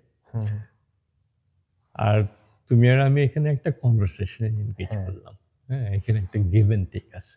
রাইট। হ্যাঁ, তোমারকে আমি একটু বুঝলাম, তুমি আমাকে একটু বুঝলা। That's a different type of communication then asking question. আচ্ছা, ঠিক আছে, আমি নোট লিখলাম এটার উপরে। হ্যাঁ, তো এটা ডিফারেন্ট স্কিল। হ্যাঁ, সবাই ইন্টারভিউ করতে পারে না। হ্যাঁ, কারণ শুধু তো আমি উত্তর দিতেছি, আমি তোমাকে তোমাকে এনগেজ করতে হবে, কিন্তু তোমাকে তো আমাকে এনগেজ করতে হবে। ডেফিনেটলি করতে তাই পারবে। না? যে যে অপোনেন্ট যে গেস্ট থাকবে সে বোরিং ফিল করবে যে হ্যাঁ, আমি হ্যাঁ, আমি কোথায় আসলাম। হ্যাঁ। আর আমার মনে হয় আমি কোনো ইন্টারভিউ বোর্ডে বসছি বা আমি হ্যাঁ, এক্সাম হ্যাঁ। দিতে বসছি, হ্যাঁ, খালি হ্যাঁ। আমার কোশ্চেন করতেছে, আমি খালি হ্যাঁ, অ্যান্সার হ্যাঁ। দিব। তো ওই স্কিলটা খুব ইম্পর্টেন্ট। তো ওই স্কিলটা আই থিঙ্ক টিচিং এ খুব ইম্পর্টেন্ট। এনগেজ করা, কমফোর্টেবল, স্টুডেন্টদের কমফোর্টেবল ফিল করা। তুমি স্টুডেন্ট যে তোমার ক্লাসে তারা যদি কমফোর্টেবল ফিল না করে তোমার সামনে, কোনো দিন কোনো প্রশ্ন জিজ্ঞেস করবে না। রাইট। সব চুপ করে বসে থাকবে, ক্লাস শেষ হলে উঠে চলে যাবে। আর জেনারেল যারা স্টুডেন্টস আছে, ধরেন যারা এক্সিস্টিং স্টুডেন্টস বা যারা ইউএস আসতে চায়, তাদের উদ্দেশ্যে যদি if you want you can say something. তাদের হলো এখানকার দুইটা স্টেপ। একটা হলো অ্যাপ্লিকেশন প্রসেস। হ্যাঁ অ্যাপ্লিকেশন প্রসেস এখন ইজি হয়ে গেছে। হ্যাঁ হ্যাঁ, তো সবই অনলাইন পাওয়া যায়। ফাইন্যান্সিয়াল পার্ট হলো ডিফিকাল্ট পার্ট। তো ওইটা কীভাবে মিট করবে। আহ, আগে যেটা ছিল, আমি তো কাজ করছি, আমি থ্রু আউট 20 ঘন্টা কাজ করছি, কিন্তু ক্যাম্পাসে বাড়ি যেতে হয়নি আমার। এখন ওই অপরচুনিটিগুলো কমে গেছে। তো ওইটা একটু চিন্তা করতে হবে আসার আগে, যে আমার যে ফাইন্যান্সিয়াল অবলিগেশন যেটা আছে হবে, সেটা আমি কিভাবে মিট করব। মেন্টালি প্রিপেয়ার থাকতে হবে। এখানে একটা মেয়ে ছিল, নাম বলবো না। ওকে। তো ও খুব সাফার করছে মেন্টালি, কারণ ও সার্টেন অ্যামাউন্ট অফ মানি নিয়ে আসছিল। তারপর যেহেতু মেয়ে, ও গাড়ি ছিল না, এখন বাসে করে যাইতে আসতে হয় যদি কাজে যাইতে হয়। কাজ কাছে ছিল না। আচ্ছা। হ্যাঁ, তো রাত্রেবেলা 10টা 10:30টার সময় বাস ধরতেছে একা। হ্যাঁ, তারপর রাস্তার মধ্যে থামে আবার বাস চেঞ্জ করতে হইতেছে। Struggle period. হ্যাঁ, তো মানে ওর এত স্ট্রেস হইতো, যে যাওয়া আসার ব্যাপার। যখন যাইতো কোনো স্ট্রেস হতো না, তখন দিনের বেলা যেত, কিন্তু আসতেছে তো রাত্রিবেলা, কাজ শেষ হতো 10টার সময়। 10টার সময় একটা বাসে উঠতেছে, তারপর সেই বাস থেকে নেমে ট্রান্সফার করতেছে, ওইখানে দাঁড়ায় আছে 10-15 মিনিট টাইম। একটা আমাকে ফোন করতো যখন দাঁড়ায় থাকতো, জাস্ট কারোর সাথে কথা বলার জন্য। হ্যাঁ, ভয় পেতো। ভয়টা একটু কাটানোর জন্য। হ্যাঁ, তো এগুলো কতগুলা মানে ফাইন্যান্সিয়াল স্ট্রেস হয়। তো সেইটা একটু চিন্তা করা, হ্যাঁ, যে ওইটা কীভাবে ম্যানেজ করবে, ফাইন্যান্সটা কীভাবে ম্যানেজ করবে। যদি ফাইন্যান্সটা ম্যানেজ করতে পারে, হ্যাঁ, তাহলে রিলেটিভলি ইজি। রাইট। হ্যাঁ, মানে পড়াশোনা আই থিঙ্ক পড়াশোনা করলে এখানে সাকসেসফুল হওয়া যায়। হ্যাঁ হ্যাঁ, কিন্তু ফাইন্যান্সিয়াল স্ট্রেস থাকলে খুব অসুবিধা হয়। রাইট। তো তো এটাই, তো এখানে কয়েকজন আছে এরকম অনেক স্ট্রেসের মধ্যে গেছে। মানে ফিনান্সিয়ালি কতটুকু হ্যাঁ, ফাইনান্সিয়ালি কতটুকু হ্যাঁ, সলভেন্ট বা আর আর আগের মতো অত ইজি না। হ্যাঁ, আগে যেরকম একটা জায়গায় চাকরি খুঁজলে পাওয়া যেত, হ্যাঁ, ওই অপরচুনিটিগুলো কমে গেছে। আর এটাও মনে রাখতে হবে যে শেষ করার পরে যে অপরচুনিটিগুলো আগে ছিল, ওগুলো একটু লিমিট হয়ে গেছে এখন, পার্টিকুলারলি ট্রাম্পের আমলে। আগে যেরকম স্টেম সাবজেক্টে যেহেতু 3 year ওপিটি পাইতেছে, অনেক জায়গায় হায়ার করতো 3 বছরের জন্য, এখন ওটাও করতে চাইতেছে না। কারণ ওরা বলে যে 1 বছর পর হয়তো বলতে পারে ট্রাম্প, না, সবাই পাঠায় দেবো ফেরত। H1 দিতে চাইতেছে না। তো ওই সেটটাও একটু ওয়ার্স হয়ে গেছে আগের থেকে। তো ওগুলো একটু মানে অ্যাওয়্যার হতে হবে যে কিছু ডিফিকাল্টি আছে। বুঝতে পারছি। সো আমি আজকে রিয়েলি এটা কি বলবো এটাকে I'm totally grateful to you. Of course. And আপনি আপনার এই যে প্রেশাস টাইম আমাকে দেওয়ার জন্য, মানে এই কনভারসেশনের থ্রুতে আমি অনেক কিছু জানতে পারছি, স্পেশালি আপনার অনেক মেমোরেবল স্টোরি যেগুলো জানতাম না, বা আমার মনে হয় যে কমিউনিটির অনেকেই জানতো না, এটা জানার একটা সুযোগ হয়েছে। আর সেকেন্ড হচ্ছে গিয়ে আপনার যারা এক্সিস্টিং স্টুডেন্টস বা যারা প্রফেসর হিসেবে হতে চায়, বা যাদের একটা এইম থাকে যে আমরা টিচিং প্রফেশনে যাব, তাদের আমি মনে করি তাদের জন্য অনেক বেশি বেনিফিটেড হবে। তারা আসলে তাদের মাইন্ডসেটটা ঠিক করতে পারবে, যেটা আসলে খুব ইম্পর্টেন্ট। আই থিঙ্ক কিন্তু আমি এইটুকু বলতে চাই যে যারা আসতে চায়, মানে অফকোর্স ফাইন্যান্সিয়ালি ওইটা চিন্তা করতে লাগবে, হ্যাঁ, কিন্তু ওইটা যদি সলভ করতে পারে মোটামুটি টু দের ওন স্যাটিসফ্যাকশন, হ্যাঁ, তাহলে মানে এখানে অনেক অপরচুনিটি আছে এখন। বুঝতে পারছি। দ্যাটস ওয়াই মানে আমরা ইউএস এর অনেক সবাই বলে যে ল্যান্ড অফ অপরচুনিটি। হ্যাঁ, অ্যান্ড দ্যাটস ট্রু। হ্যাঁ, তো যদি কেউ আসতে চায়, হ্যাঁ, মানে তারা যেন ডিসকারেজ ফিল না করে। হ্যাঁ, হ্যাঁ, ওয়ার্স্ট হতে পারে যে তোমার চলে যেতে হবে, ঠিক আছে। আরেকটা জিনিস আমার মনে হয় যে এটা হচ্ছে মানে আপনার আসার আগে মানে সিটি গুলা বা হচ্ছে কোন সিটিতে যাইতে পারে, এটা আসলে খুব বেশি আমার মনে হয় যে জাস্টিফাই করা দরকার। যে ইম্পর্টেন্ট, হ্যাঁ, এটা ইম্পর্টেন্ট, কারণ কিছু জায়গায় অপরচুনিটি বেশি আছে। হ্যাঁ, হ্যাঁ, কিছু জায়গায় অপরচুনিটি বেশি আছে, পার্টিকুলারলি কাজকর্মের অপরচুনিটি। ওভারঅল আই থিঙ্ক এখানে আসা is a very positive thing একটা কারোর জন্য। তারপর একটা উপায় বের হয়ে যায়। আমি জানি আমার ইউনিভার্সিটিতে